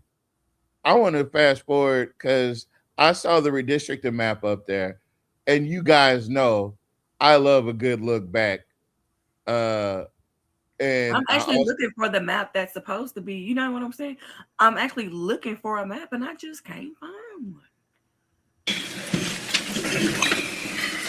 We have the approval of the minutes taken from a regular meeting. Roll call. Roll call, I'm sorry. Mr. Johnson? Here. Ms. Felter? Here. Mr. Green? Present. Mr. Fowler? Mr. Millard? Here. Here. Laurie Dane? Here. Ms. Perry? Here. Madam President, you have a quorum. An approval of the minutes taken from a regular meeting held on November the 18th. I need a motion and a second. Second. Motion by Councilman Fowler, second by Councilman Green. Public comments, what section of the written minutes would you like to make a comment on? If anybody has a comment on that. If not, in the written minutes, there will not be any discussion or comments, only on the minutes only. If you have any questions pertaining to any items on the agenda, please contact administration before or after the meeting. Discussion? All in favor? Aye. Any opposed? Motion carried. Okay. A motion by the councilperson to reconsider ordinance number 124-2025 to award Masonic Sports Court. Move. Motion by Councilmember Lloyd, motion by Council Fowler and second by Councilor Lloyd. We have any public comments? Discuss? Trey? Yes, ma'am.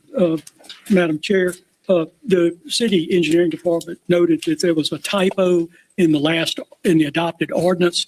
There was the bid that came in. It should have been $881,094 rather than $811,094. Did you repeat that? Yes. The base bid that was adopted was not consistent with the bid package that was attached, and it's a typo.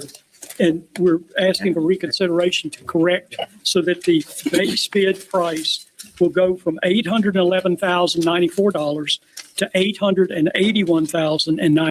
So they just added another $70,000 over a typo? Yeah. A $70,000 typo? That's what they did. Yeah. And you think the budget analysts of 40 years would have caught that, right? No, you said 40. I'm thinking more like 5. $94. Right here. And that changes the total price to $992,716. So mind you, this is about Masonic Drive. This is about the tennis courts, if I'm not mistaken. So 991,000, just like Mr. Porter said, right? It went from 811,000 to add to 911,000. It was another $100,000. That's right. So that was the pickleball courts. That's what that was. Jeez. There's no change in the actual bids. We're just trying to get the correction for the amount of the contract. The money's budgeted. So it was just a typo. Yes. Typo. All right. Okay. You have any public comments, discussion? All in favor? Any opposed?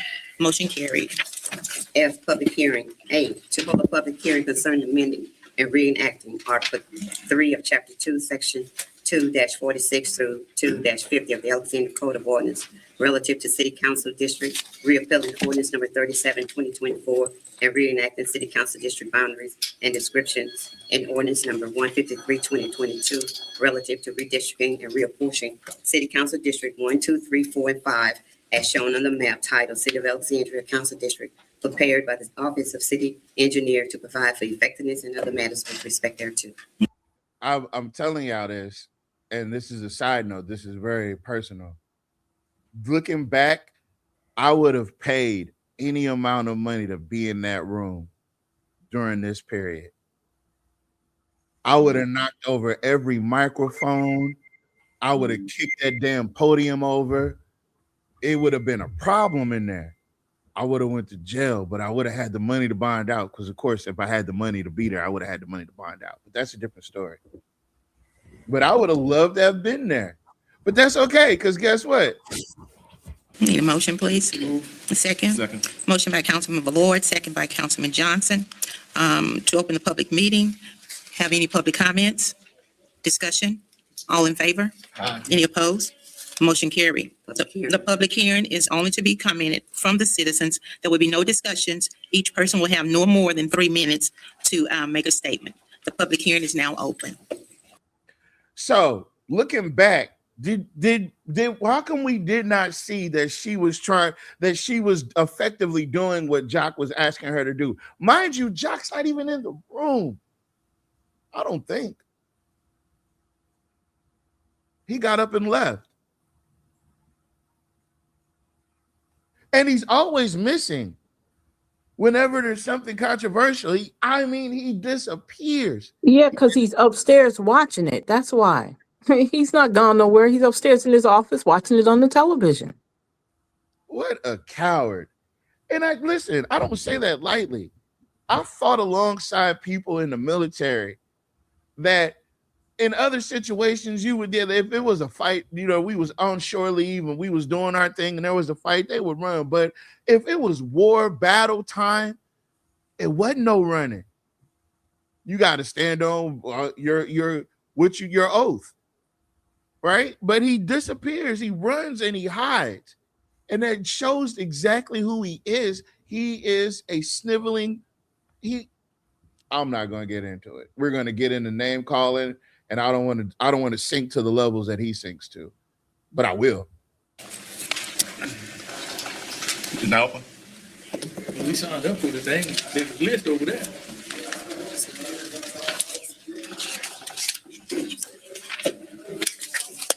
Okay. Sorry about that, Mr. White. Okay. I'm sorry about that. I'm going to work with you.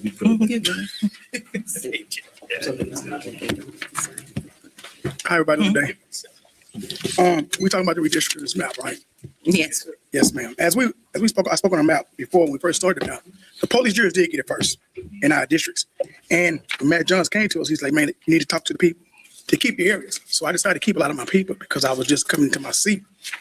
And so they wanted me to give away 1,800 of my black constituents to another juror, but I couldn't afford it because I need to stay in my seat. So when we came about the mayor getting the maps done, I wanted to make sure that we were always correct. And I talked to Matt multiple times, many times about this map.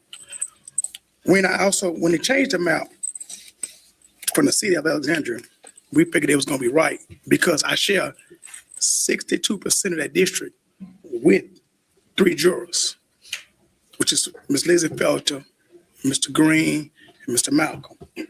So I know I had to make sure we all stay together to make we take care of our constituents. When they changed the map to Ms. Lizzie Felter way, it hurt the district. Because now I'm gonna have to go and fight to speak to other constituents that I still had, but they were feeling like they were wronged by changing the map. And I'm being very transparent to the public that I don't have to hide nothing that was done because it wasn't fair what was done for her. Now, retrospectively, I can attest that this is all facts. Looking back, and this is December, we're now in May, heading into June of the following year. This is 6 months, 7 months later. We can say he was absolutely telling the truth.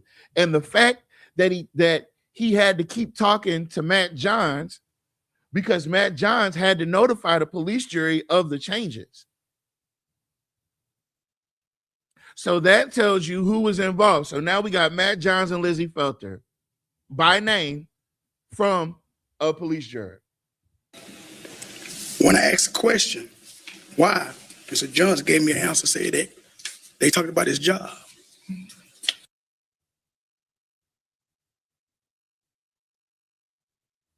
Are we marinating on that? What had happened, there was a meeting that Matt Johns was having with Jay Scott, and that meeting was abruptly ended because Matt Johns received an urgent demand for him to be present at Jack Roy's office, and he had to cut off his meeting with Jay Scott and hustle down the street to City Hall to meet with Jack Roy. It was Jack Roy, Elizabeth Felter. It was either Jonathan Goins or Trey Gist. Since Jonathan Goins lived in Houston, it must have been Trey Gist. And they pretty much read him the riot act because the mayor has influence in who gets selected as the director of Rapides Area Planning Commission. And pretty much he threatened Matt Johns with his job. Well, hold on, I'm running back. They were wronged by changing the map. And I'm being very transparent to the public that I don't have to hide nothing that was done because it wasn't fair what was done for her. When I asked the question. Hold on. It wasn't fair what was done.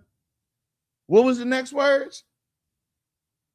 For her.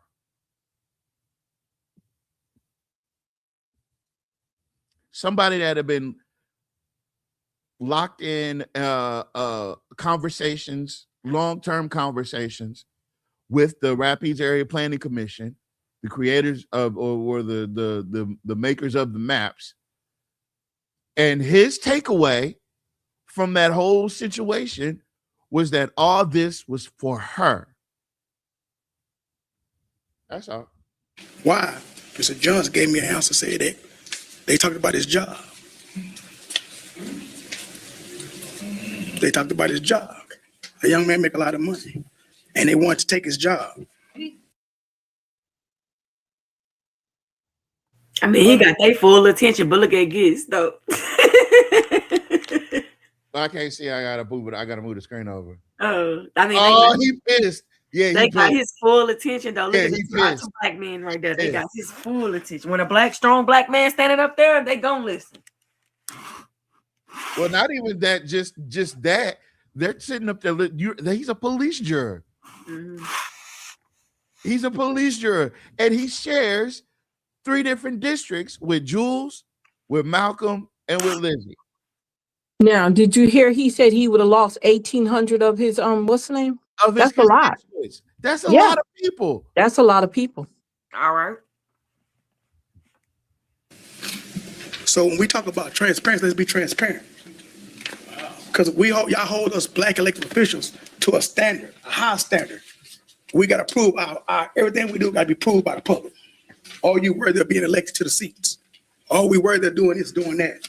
But we make changes, and then you got other people fighting against us. That's a problem to me. But when it comes to her or whoever elected, it's cool. We just elect to the seat and it's fine. So I got a problem with that every day. But I wake up and I got to fight to prove that I'm a great elected official because I know I'm good at what I do. But I asked the question today, Ms. Lizzie Felton, but you sit in the seat today. What have you done while you've been here in the seat? Damn. Get her. Damn. What have you done for your district? Damn. I never seen you in the district that you share with me. Damn. I never seen you talk to the people that I talk to. Damn. Which are all black and white people. So me personally, I think the best representation is someone who's always out in the public. We out feeding people. We got to spend all our money. For my little $1,600 check, I make $1,600 as a police jury. That ain't no money, but I give it back to the community. Let's do what's right. Go back to the old master because that's what it was made for. Gerrymandering. Thank you. So obviously it was the second time he went up there. Then when he quote unquote, I was like, oh, that felt like a. We're gonna get you out of there. Miss McCall. Oh no, not Miss McCall. Oh, not Miss McCall. That's why Not she Miss quiet. McCall. Is that why she quiet? Yeah. What? Oh You Lord. on the show, baby?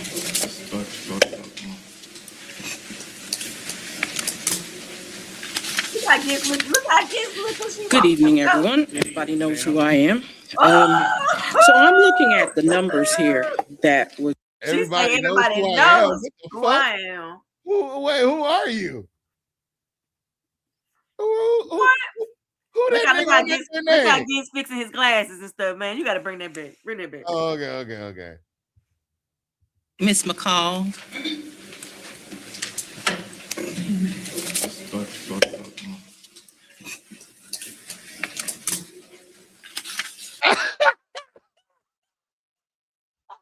He's like, He knew it was finna go down. fuck. He's like, shit.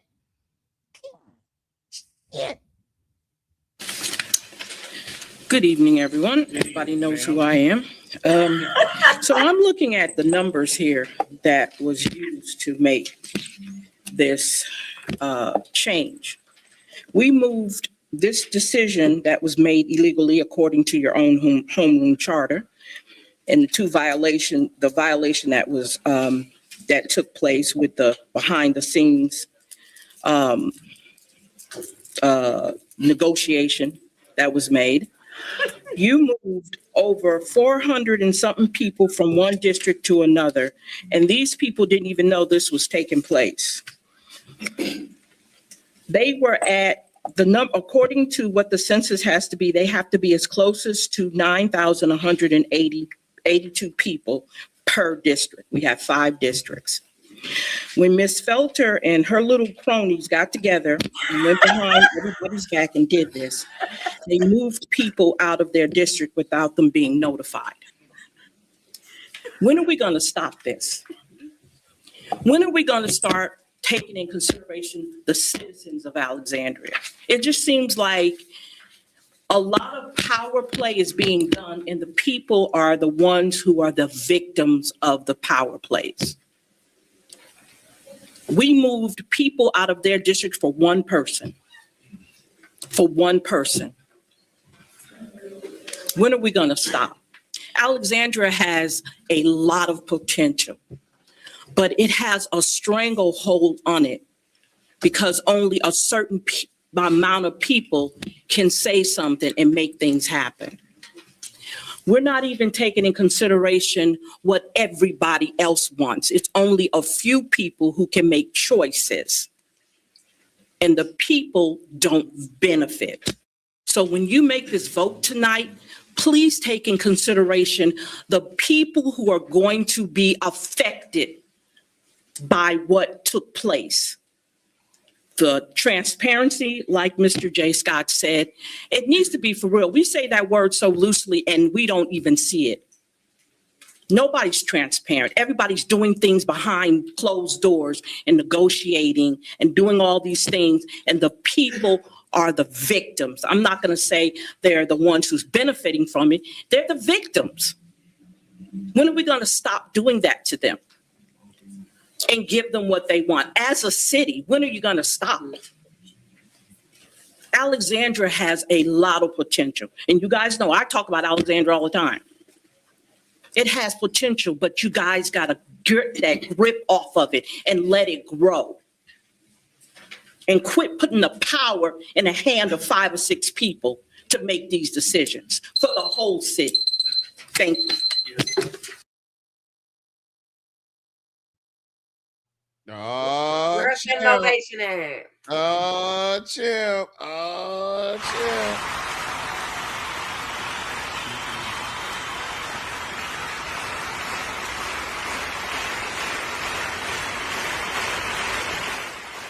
If you're wondering how, that's how.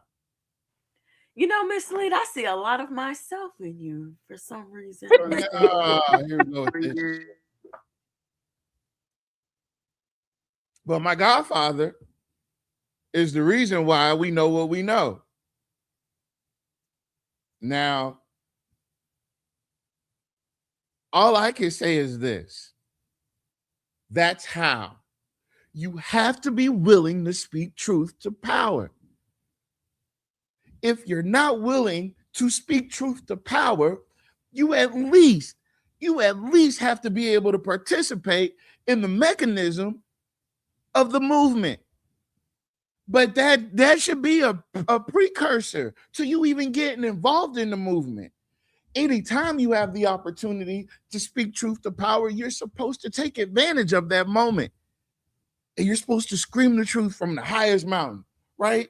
That's democracy. That's what democracy looks like.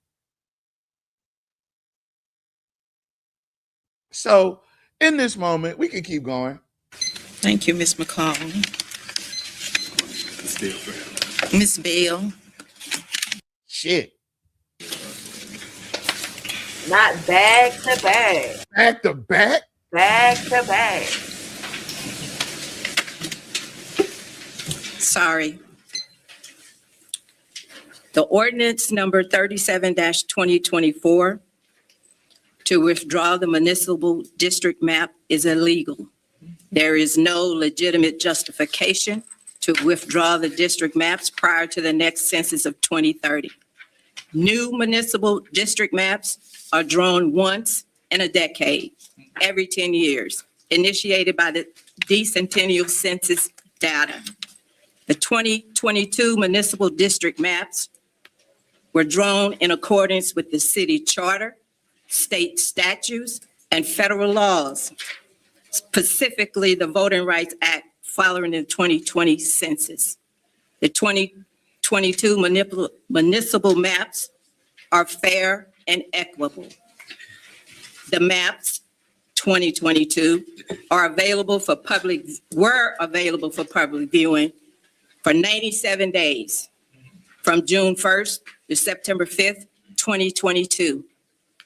The 2022 municipal district maps were not challenged on either of the 3 criteria: race discrimination, process, procedural violations, or local, state, federal law violations.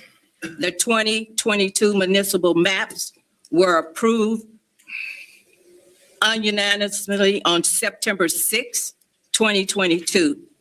5 of the sitting council members voted for the new maps: Fowler, Vallard, Rubin, Washington, and Ms. Perry. All challenges to the adopted maps must go through the courts.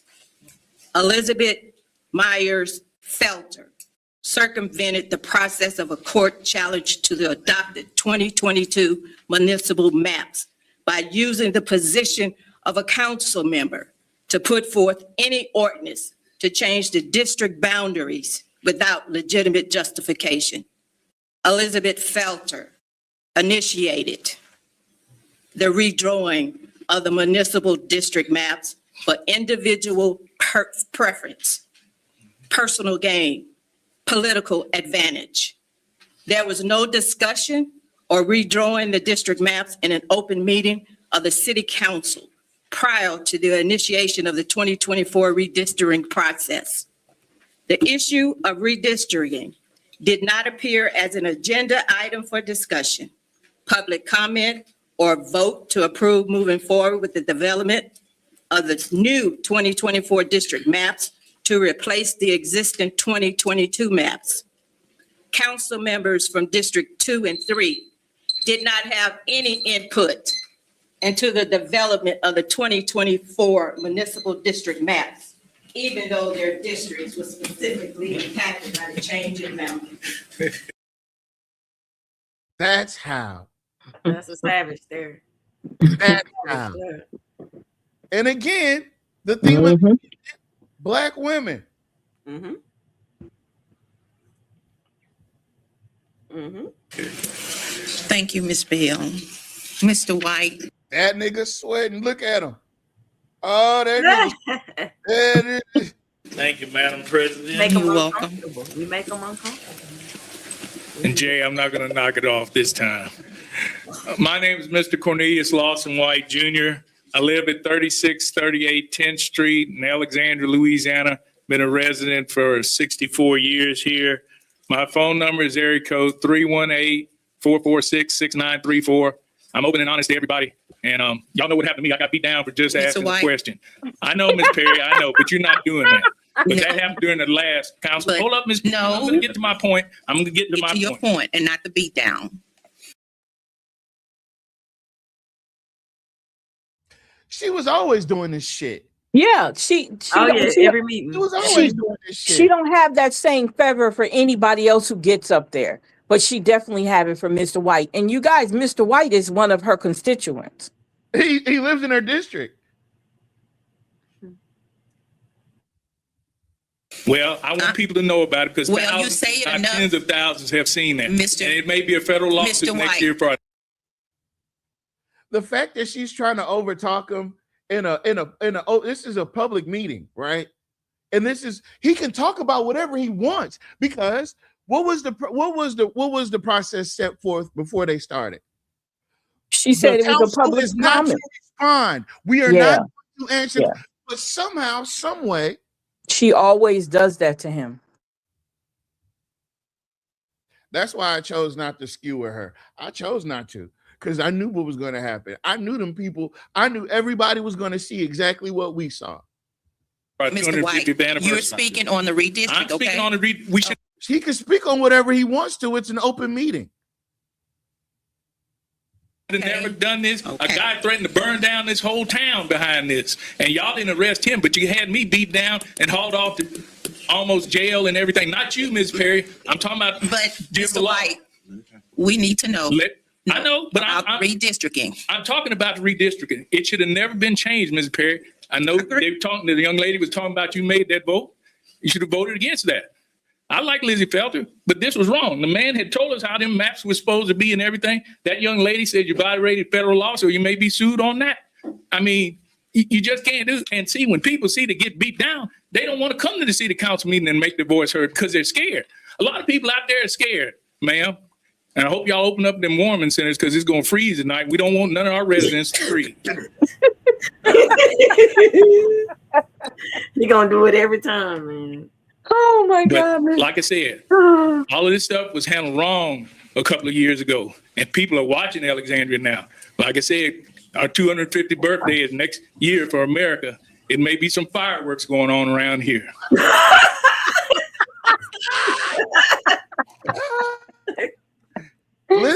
Listen, and he's correct. because July 4th is right around qualifications. Oh, is it gonna be some fire? Oh, you haven't seen nothing yet. Nothing.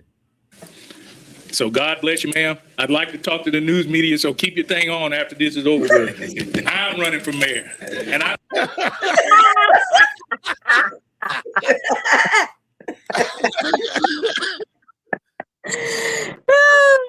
Imagine how many votes you'll get though. Yeah, you'd be surprised. I don't see the mayor here, so where's the damn mayor?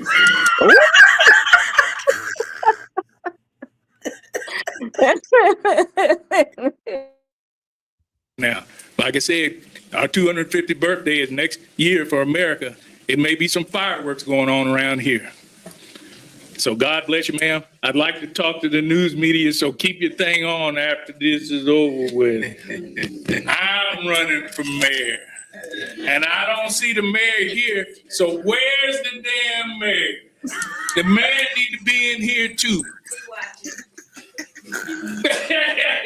There you go, baby. He may be watching, but he needs to be in here because he never takes questions or nothing. He promised to go on 9:70 a.m. and take questions. Stephen Maxwell, you need to ask him that. Them white folks are asking why doesn't mayor calling out everybody.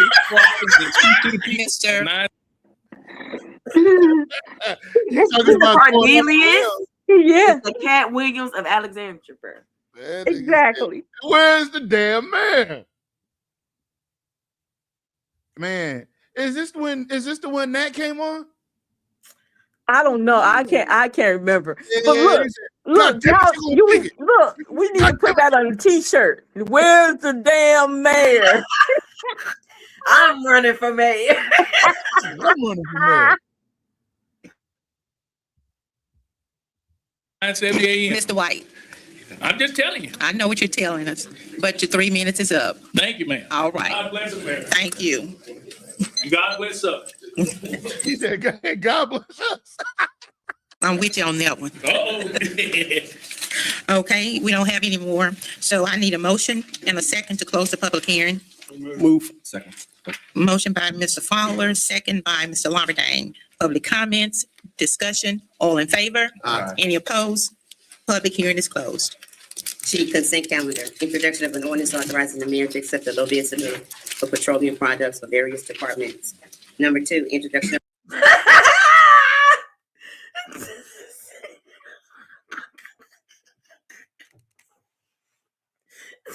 Hey, but look, he brought his ass down there, didn't he? Did you catch that? Did you catch that, bro? What?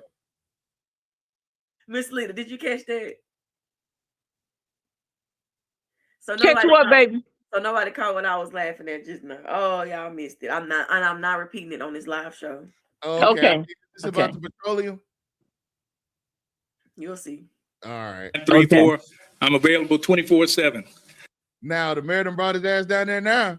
Yeah, he sure did. Oh, And he was hot. Hey, when was that? He was hot. That it happened the same time.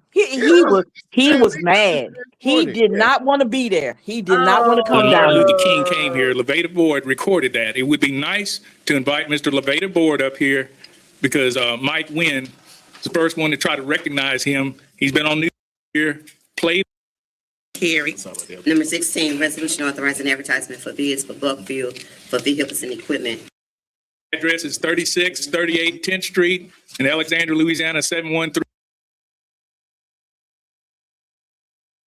Damn, he was Supposed to be representing us. And we don't feel like y'all are representing us. And, you know, and like I said, what happened to me was horrible. You've been so nice to me, Ms. Perry, and I salute you. Huh? You're not being nice to her. Yes, I am. But I'm Hey, he was doing that shit too. Who said that? Gary Johnson. Yeah. Yeah, you know he's her lap dog. Come on now. Well, you're not being nice to her. You know what? Mr. Porter called it sled dogs.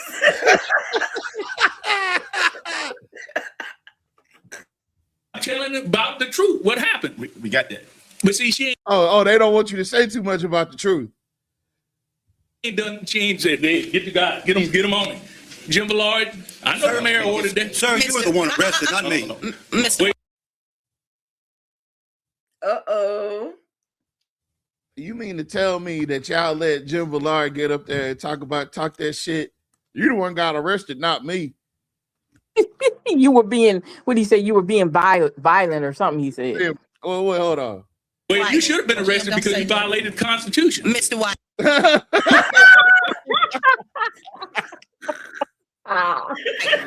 White. I have a right to speak. Mr. And White. see, you see what Jim Ballard, Mr. but he White. said what he had to say. You don't say nothing to him. No. He Mr. said White. what he had to say.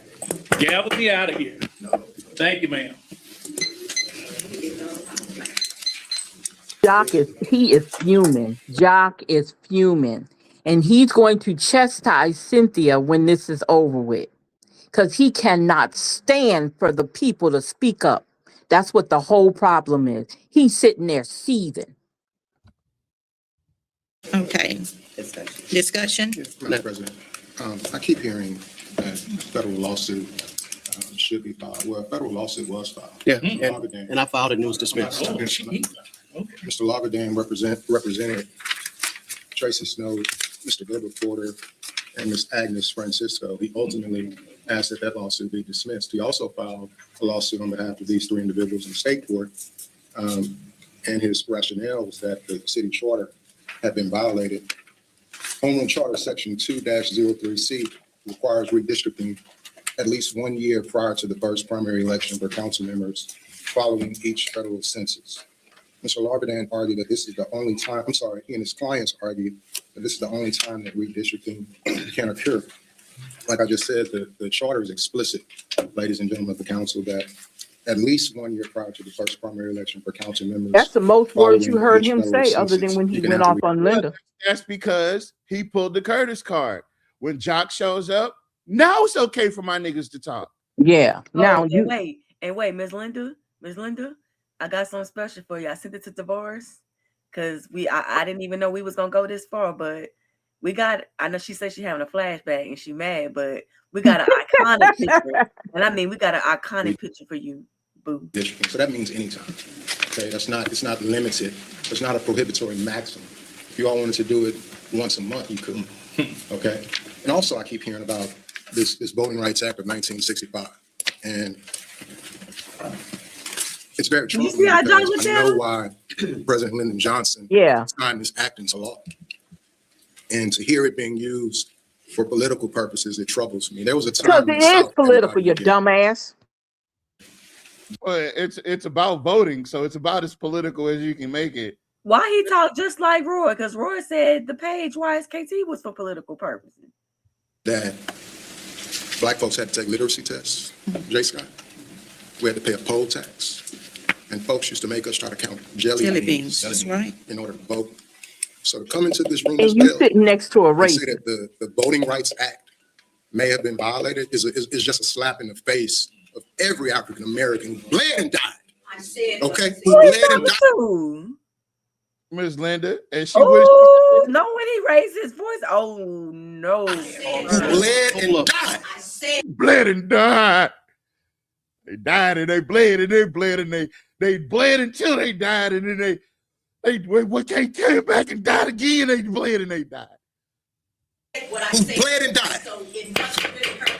All right. It does hurt. It does hurt. Foolishness does hurt. Foolishness does hurt. Excuse me. Miss Bell. Settle down. Miss Bell. Point of order. Now, Mr. Goins is correct that I was the one who filed the state and the federal lawsuit. And he's also correct that it appears the law allows redistricting anytime you want to, but you can't go more than 10 years. Right. Now, he's omitting the fact that he called me and told me that I had a conflict and I could not vote in this matter. And I did not believe his opinion, and I was forced to get my own ethical opinion. And I contacted a government ethics attorney and also the Bar Association. And I have no conflict. And he also told me that he would not give me a waiver if there was a conflict. Well, Mr. Goins, I liked how you shot her down But no. Let me. You see, and you guys, listen, regardless of however kind and understanding you think Malcolm may be, he's still a lawyer and he's still good at what he does. And if anything, he knows how to litigate and mitigate a situation.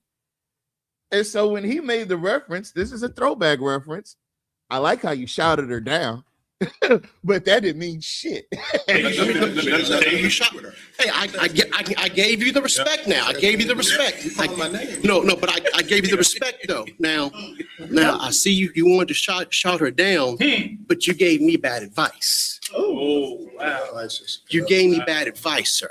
What advice did I give you? That I had a conflict. I don't have a conflict. Mr. Larvin, I gave you the No, rule, 1 but point. that rule does not apply in Jock this Roy context. told him No, to it do doesn't. that. Jock Roy told him to do exactly what he did. Letting them go back and forth. Yeah, that's He's right. not a lawyer too. Yeah, he ain't That's gonna the say same nothing. shit he did with Curtis. Yep. That's the same shit he did with Curtis. He takes his tag dogs, just like Mr. Porter called him slay dogs. He took his tag dogs, and that's what he like. He sees them, but he loves to hear that. He's hoping that Jonathan says just the right set of things that scales and opinion. Exactly. Listen. The reason why this shit hit so hard between Mr. Goins and Mr. Larverdane is because Mr. Goings, in his official capacity as the city attorney, cannot give bad advice. Sure can't. Yep. That's why it's hitting so hard. It's hitting like 215s. Does not, Mr. Goins. Mr. Larvin, you make your own decision. Oh, I am gonna make my own decision, but I just want you. I want it to be known that you called me and told me that I had a conflict, and you gave me the wrong law because I'm not acting as an attorney. I'm acting as an elected official. So those set of rules do not apply to me now. Now, if I were to become a city attorney and act in that capacity, yes, that would be a conflict. But for me to vote, there is no conflict, and that's very disappointing that you did that to me. So I just want that to be known. So stop playing with him. Teach him something. You've been in But the y'all, game. believe it or not, at one time, Jonathan Goins and Mr. Labadan, the representative, used to be on the legal team together when they were when he was the District 3's city council person. You right, So Ms. G. Moran. You can tell when because Jock been looking at that same I shit. know, yeah, exactly. Yeah. So they got history. They do have Right. history. And this was before Jonathan became. Yes, Yeah, way before. Yeah. I'm not gonna get into that That's part. when Representative Labadan was the District 2 council person. Well, that was when okay, you're right. I mean, not District 2, I'm talking about District 1. Right. it's a city council meeting. He said his point. I've said mine. Let's move this forward. Not disrespect. Yes. Who talking about some fucking disrespect? If that was an issue for me, then I would have stated on the record in this meeting. That was, and as I started off that conversation, Mr. Larvin, and I gave you some advice that you gave me when I first started practicing, did I not? Yes, but let's talk about the conversation since you're bringing it up. Yeah, well. Oh my goodness. Y'all, come on. Yeah. Listen, that's the same exact shit Curtis did. When Chairman McGee said Curtis's name and Jock sent him up, he beckoned for his little puppy to come up to the podium. Well, since you mentioned my name, since we're talking about it. Yeah, he didn't. Yeah. You know what, Mr. Porter, I will never doubt your advice. He told me Jock has a way of picking out these sellouts. And he has a way of sniffing them out, and he has a way of training them. He trained him to do that. He told Curtis to do that. And Curtis out here smiling and tap dancing, talking about some goddamn reignite. And this is tying into the reignite. That's why y'all don't understand. Jock is using black people against black people. This ties into Reignite. Had this failed, right? Had he not overturned it, there would be no Reignite. Yeah, if that gerrymandering wouldn't went through. Yep. If the gerrymander would have failed, there'd be no Reignite. Yep. Let's talk about it. Let's talk about it. Mr. Loveday, you taught me a valuable lesson when I started practicing. Protect your license. Didn't I preface the conversation with that? You But did that do had that. nothing I to just do wanna with put it. this out. That had nothing to do with what he did. What that had nothing to do with that. And you weren't You making protecting it your personal license. now. This about business. You making it personal. Yeah, personal. Yeah, yeah. Move on, Tavares. Don't keep playing But that. sir, there may be a potential conflict. It's wrong. It's wrong. What? That's wrong. That's fine. That's wrong. I got it. I got my opinions. That's fine. I was coming to you as a brother and a colleague. There we go. Oh, Yeah, here there we go. I told you it was personal. Now look, what is Jock doing? Sitting there with Putting his it through head that down. same piece of paper. Hmm. He ain't moved his head. Ain't flipped the page. No. Mm-mm. I understand that, but when you do that, but you need to come with correct information. Yes, That's slow all. down. We call for the question. Question. No. Well, I want. Well, hold up. Well, hold up. Now we've been doing that wrong because typically how that works is you're supposed to make a motion, has to be second and voted on, and we got to have 5 people voting in favor. That's my appreciation, Mr. Guest. Yes, is that correct? Oh, Well, he's is it asleep. 2/3? He's According to asleep. Robert rules, it's 2/3. The council rules provide that all council people should have. Here y'all 250,000. To talk. So, Okay, so he should talk. He should talk. So, I'm not a lawyer. We I know sat here you. when this You ain't a budget analyst either. ordinance passed. And I said with Mr. Councilman Green, I said, we will redo this again. Because the doors I knocked on to get elected was not all the doors that I'm representing. If I'm not knocking your door, you have no reason to represent me. I keep it simple. Yeah, we know. No shit, Sherlock. We know you keep We it simple. redistricting all around the freaking United States every time we get a chance to redistricting and pulling power from the people. I get a post in stores saying, I don't see you no more. You don't represent me. Because, ma'am, I don't represent you because the district maps move. And I was brand new, didn't know the law and none of this stuff like that, but I knew it was wrong. I was brand new. I didn't know what was doing, and I didn't know the law. But thank you for that bit of transparency, sir. Shit. It was wrong. And we're gonna change them back to the way it was when I first got elected. That's only the right thing to do. I don't know all this lawyer jargon and stuff like that. I'm not a lawyer. I'm just a simple country boy from down Cheney. Yeah, That's all we I am. know. Carol. We know you are. you don't have to tell us that. We get it. Oh, ever gonna be. But we can get these maps back, boy. So when I knock on these people doors again, they know who I am. So a lot of people think I deserted them, which I did have not. That's a whole bunch of people. I think 800 people. I don't have numbers in front of me. That's a lot of people. And so, you know, so And look at let's how do she's what's right. sitting there. Look at her. Look how she's sitting So I'm there. saying, let's do what's right. They're actively plotting. The reason why Jock and her are being quiet because they're actively plotting what they know what they have to do next. Mm-hmm. Yeah. They know what they got to do next. Mm-hmm. But Jonathan was not a sellout when he resigned from the city council. I don't know what happened. We know. I we know. know. We know what happened. He Yeah, wasn't. Yeah. Well, really- let's look. This is a good time to inform our core group who's with us every night what happened. So Jonathan Goins was a council member. He was elected for District 3. Mm-hmm. Jock Roy had Jared King follow Jonathan Goins around because Jock Roy had received some information about Jonathan Goins' I don't know, Tavares, what's the best way to say it? The curricular activity. Okay. Proclivity. That's a good way to put it. And Jared King, who was just a sergeant at the time on a police force, caught Jonathan Goins in an uncompromising situation. Jack Roy brought that information to him and said, okay, you got two options.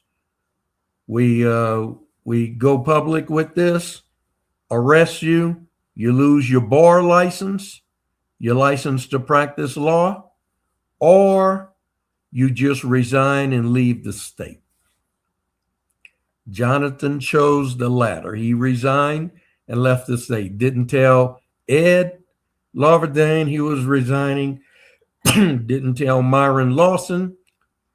Didn't tell, I think Roosevelt Johnson was on, or maybe it was Everett Hobbs was on at the time. I forget. But in other words, didn't tell any of the black council members that he was resigning.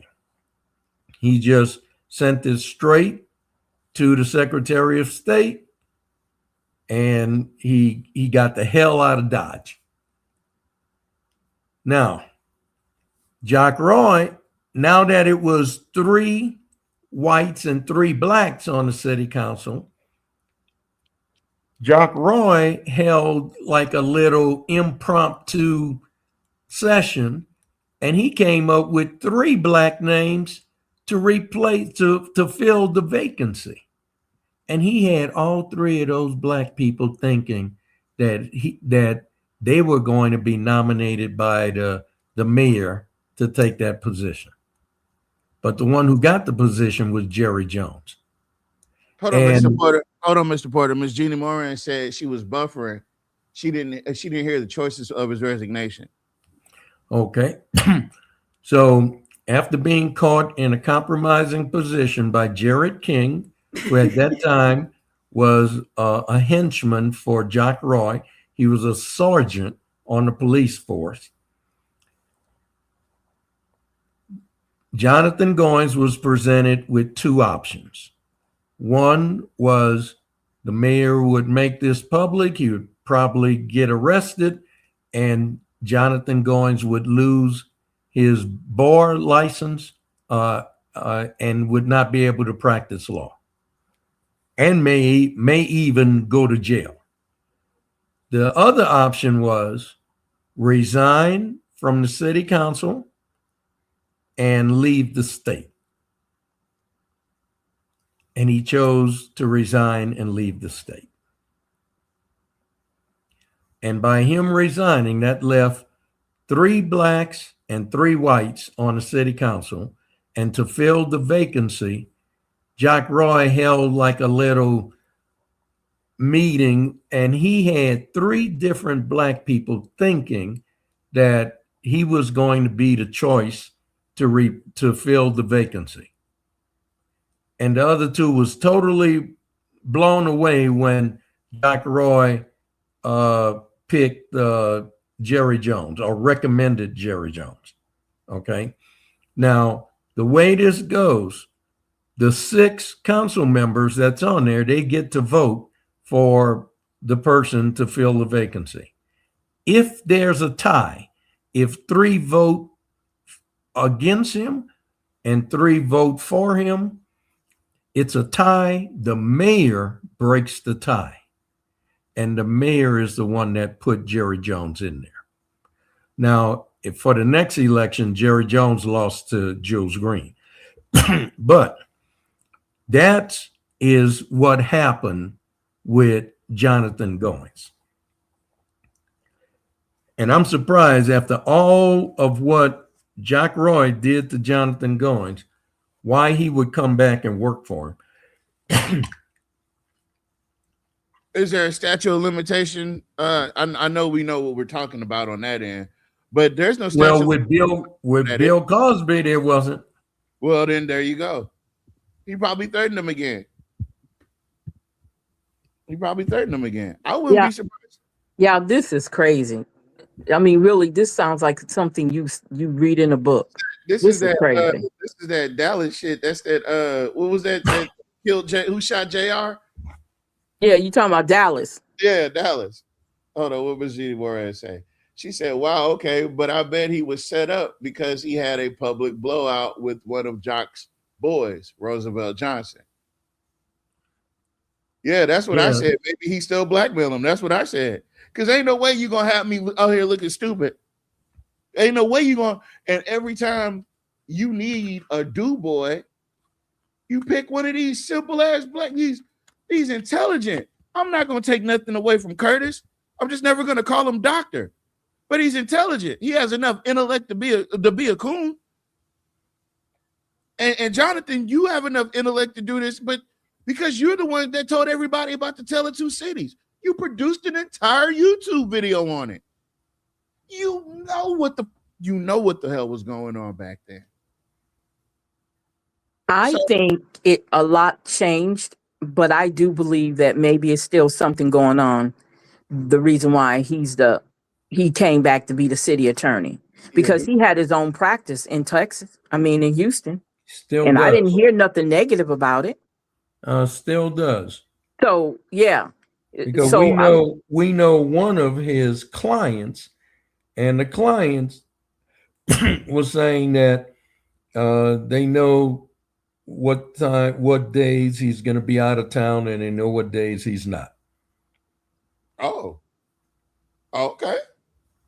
Well, So he only comes to Alexandria for city council meetings. and what his salary is? What is his salary? Oh, what is He makes what 134? 100? Yeah, 130 something. 134,000 a year. Mm-hmm. Yep. How much is it? So that means he got a little cash car, really, if he want to, just to run the miles on it. Oh yeah. He might have a city vehicle. Oh yeah, what they Yep. Yep. Exactly. Listen, I am always a big proponent of cliffhangers, and this, my friends, is in fact a cliffhanger. So join us Friday night. We'll wrap this thing up and we'll talk about some more stuff. But this was part 2 of our how-to series. And we gave you we showed you the inspiration of why we move. I showed you the how to move. You can't go up there half-cocked. You got to have your information together, because the first thing they're going to try to do is play on your intelligence. And that's what we want to avoid. So, yeah, we're going to live with cliffhanger. Yeah, we're going to leave it. Wait, hold on. Which is Penny's quote comparative? Yeah, she's talking about his salary. But if he got, the salary here. But if he has Houston clients, he's not doing too bad. Yeah, no, he's doing quite well. He's doing quite well in Houston with his private practice. Yeah. Before we get off the show, let's remind everybody May 16th is election. There is an election. Right. There are 5 constitutional amendments. Please, if you have not voted early, if you didn't send your mail-in ballot in, please go to the poll and vote no on all 5 amendments. There's a parish-wide amendment. I'm recommending you vote no on it.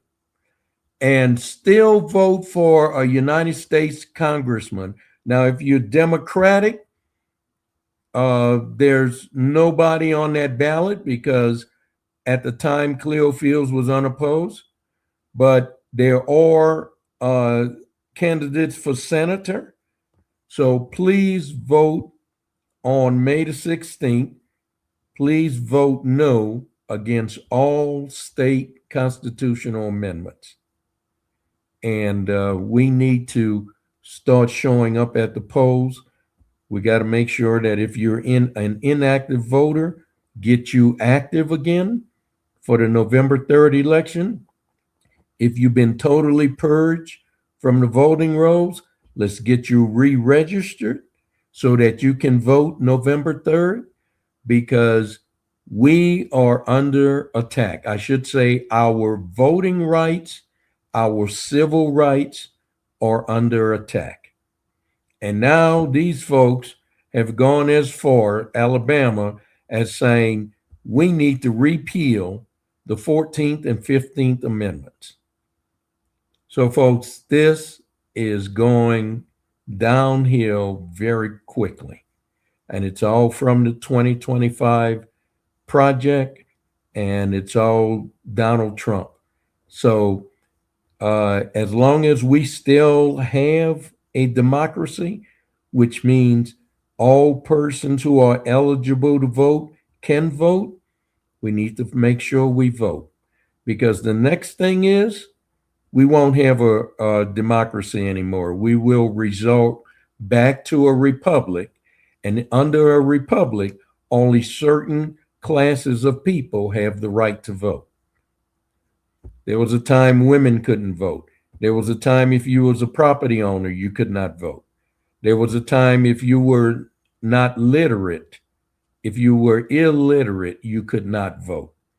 There are certain classifications under a republic who can vote and others cannot vote.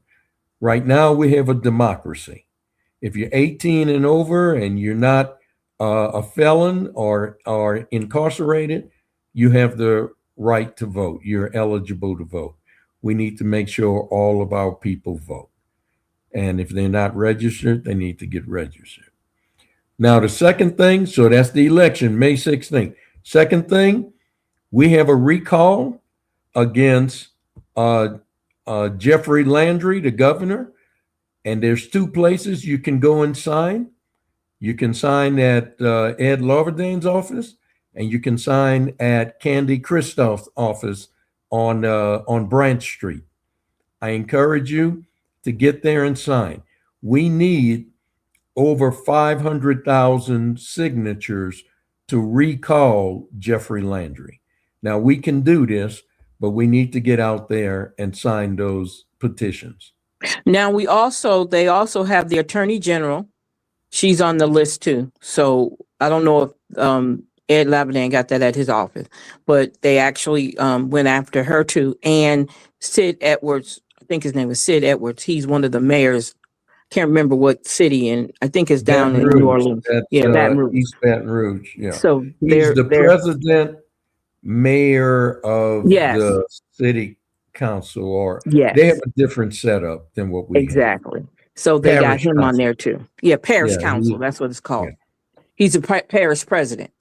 Right. So they got him on the list too. So Liz Morrell and definitely Jeff Landry. I don't know if they have one for Liz yet because I think it was just done, but they added them on the list too. Added her on the list. Yeah. So the two petitions. So that would be an entirely different petition. Yeah, it would be a separate one. Yeah. Yeah, but I'm in the process of joining them two together would be the same. Like well, you can sign each one. Yeah, but you can't do them together. If they have the new ones yet. Yeah. But I know the only ones they have right now, because those are two separate recall. Exactly. Petitions. The one they do have is Jeff Landry. Right. But I'm thinking that the same way that they have it set up where you can come sign that one, I think in the coming days, they're going to be able to make the Liz Murrow one available as well in the same places. Okay. That'll be great. Yeah. They're so everybody's make an effort to sign those petitions. Yeah. I don't know about their exact method, but this was actually the way that we were going to take down the city council and the mayor before. You have to do them instead. You have to use one to gauge how you're going to implement the other. And when you go after just one with no plan and no backup plan and no actual execution plan, then you're going to look silly. They're going to make you look silly. And then two, you're not going to be effective. But I'm glad that they're doing it the way they're doing it. There's really only, to me, now that they're doing it this way, And I realized that that's the way that we actually had it drawn up a couple of years ago with just the city council and the mayor. Now that I realize that they're using kind of the same skeleton, I realize that that is the only way that you can effectively take out multiple people from a position. And they have to piggyback off each other. They have to, absolutely have to. Because the information has to flow through the same networks. You have to touch the same people. And if you do it without a strategy, then it's going to fall apart. But we're working. The people are working. The women are working. These messages are working. We're not just talking to ourselves. And I appreciate everybody that stayed up and rocked with us. Yeah, it's 11:30. I know we've been doing these longer shows, but there's so much information. I think that it's a good time to expand because there is a lot of information there's a lot of things that are happening right now, and it's all happening simultaneously. And I know that it could be a whirlwind. So I would hope that this show provides y'all with some clarity and a little bit of focus, right? And I know we're all over the place, but our main focus is putting together a plan to move our people forward. And that comes with having one strong candidate for each position that's available. So again, it's tough, but we're going to make it. Like that lady said, she said, we survived the first time, we'll survive the second time. And she said, I hope y'all alive long enough to reap what you sow. And that's some deep shit right there. She said, because we're sowing. And hey, look, can't be mad at that. So, oh man, one strong candidate, y'all. One strong candidate. Of course, I'm going to do the thing, right? Hold on, let me do the thing. I got to take this down. Or do I? Yeah, I got to take this down. And we will be back at the stage. Hold on, how do I do that? Oh, nope, that's not it. How do I do that? Nope, that's not it. That's not it. That's not it. That's not it. Wait a minute. Now, come on now. Is that it? Nope, that's not it. Nope, that's not it. None of this is what I wanted. Oh, well. We can play this song on the way out. I like it. Oh, come on now. Yeah, man, look, I had it all timed out perfectly. I was going to say, yeah, let's play this song on the way out because I like it. And then the song was supposed to start playing. But, of course, user error. Alexandria, Louisiana. Stand up. Yeah. Yeah. Stand up, stand up. Put your hands up. Whole city time, man, they can't stand us. Crime going up, water look brown. Bills too high, got the whole town down. Stand up, stand up. Put your hands up. If you love your city, better man up. For the key, for the elders too. If nobody else care, then it's up to you. Taxation without representation. Trying to say the city before we say the nation. Every month another bill, another situation. People barely living, tired of frustration. Lights high, water high, rent high too. Whole hood stressed. What we supposed to do? Mama crying, daddy working overtime. Still can't win, man, this world out of line. But we ain't backing down. Tell the whole town gather around. If you hear me, say it loud. Stand up, stand up. Put your hands up. Whole city time and they can't stand up. Crime going up, water look brown. Bills too high, got the whole town down. Stand up, stand up. Put your hands up. If you love your city, better man up. For the kids, for the elders too. If nobody else care, then it's up to you. Hands up, like Mike Brown. Pain in the streets, got the city pipe down. Young boy lost, trying to find their way. Need real men, standing up today. If you a leader, then lay right now. Don't wait till the whole thing burn down. Church folks, hood folks, come together. Real change only happen when we move together. Stand up for the north side. Stand up. Stand up for the south side. Stand up. Stand up for the east side. Stand up. Stand up for the west side. Everybody say stand up, stand up. Hey, hey, hey, hey. Stand up. Stand up, stand up. Put your hands up. Whole city time and they can't stand stand up. Crime going up, water look brown. Bills too high, got the whole town down. Stand up, put your hands up. If you love your city, better man up. For the kids, for the elders too. If nobody else care, then it's up to you. Alexandria, we still here.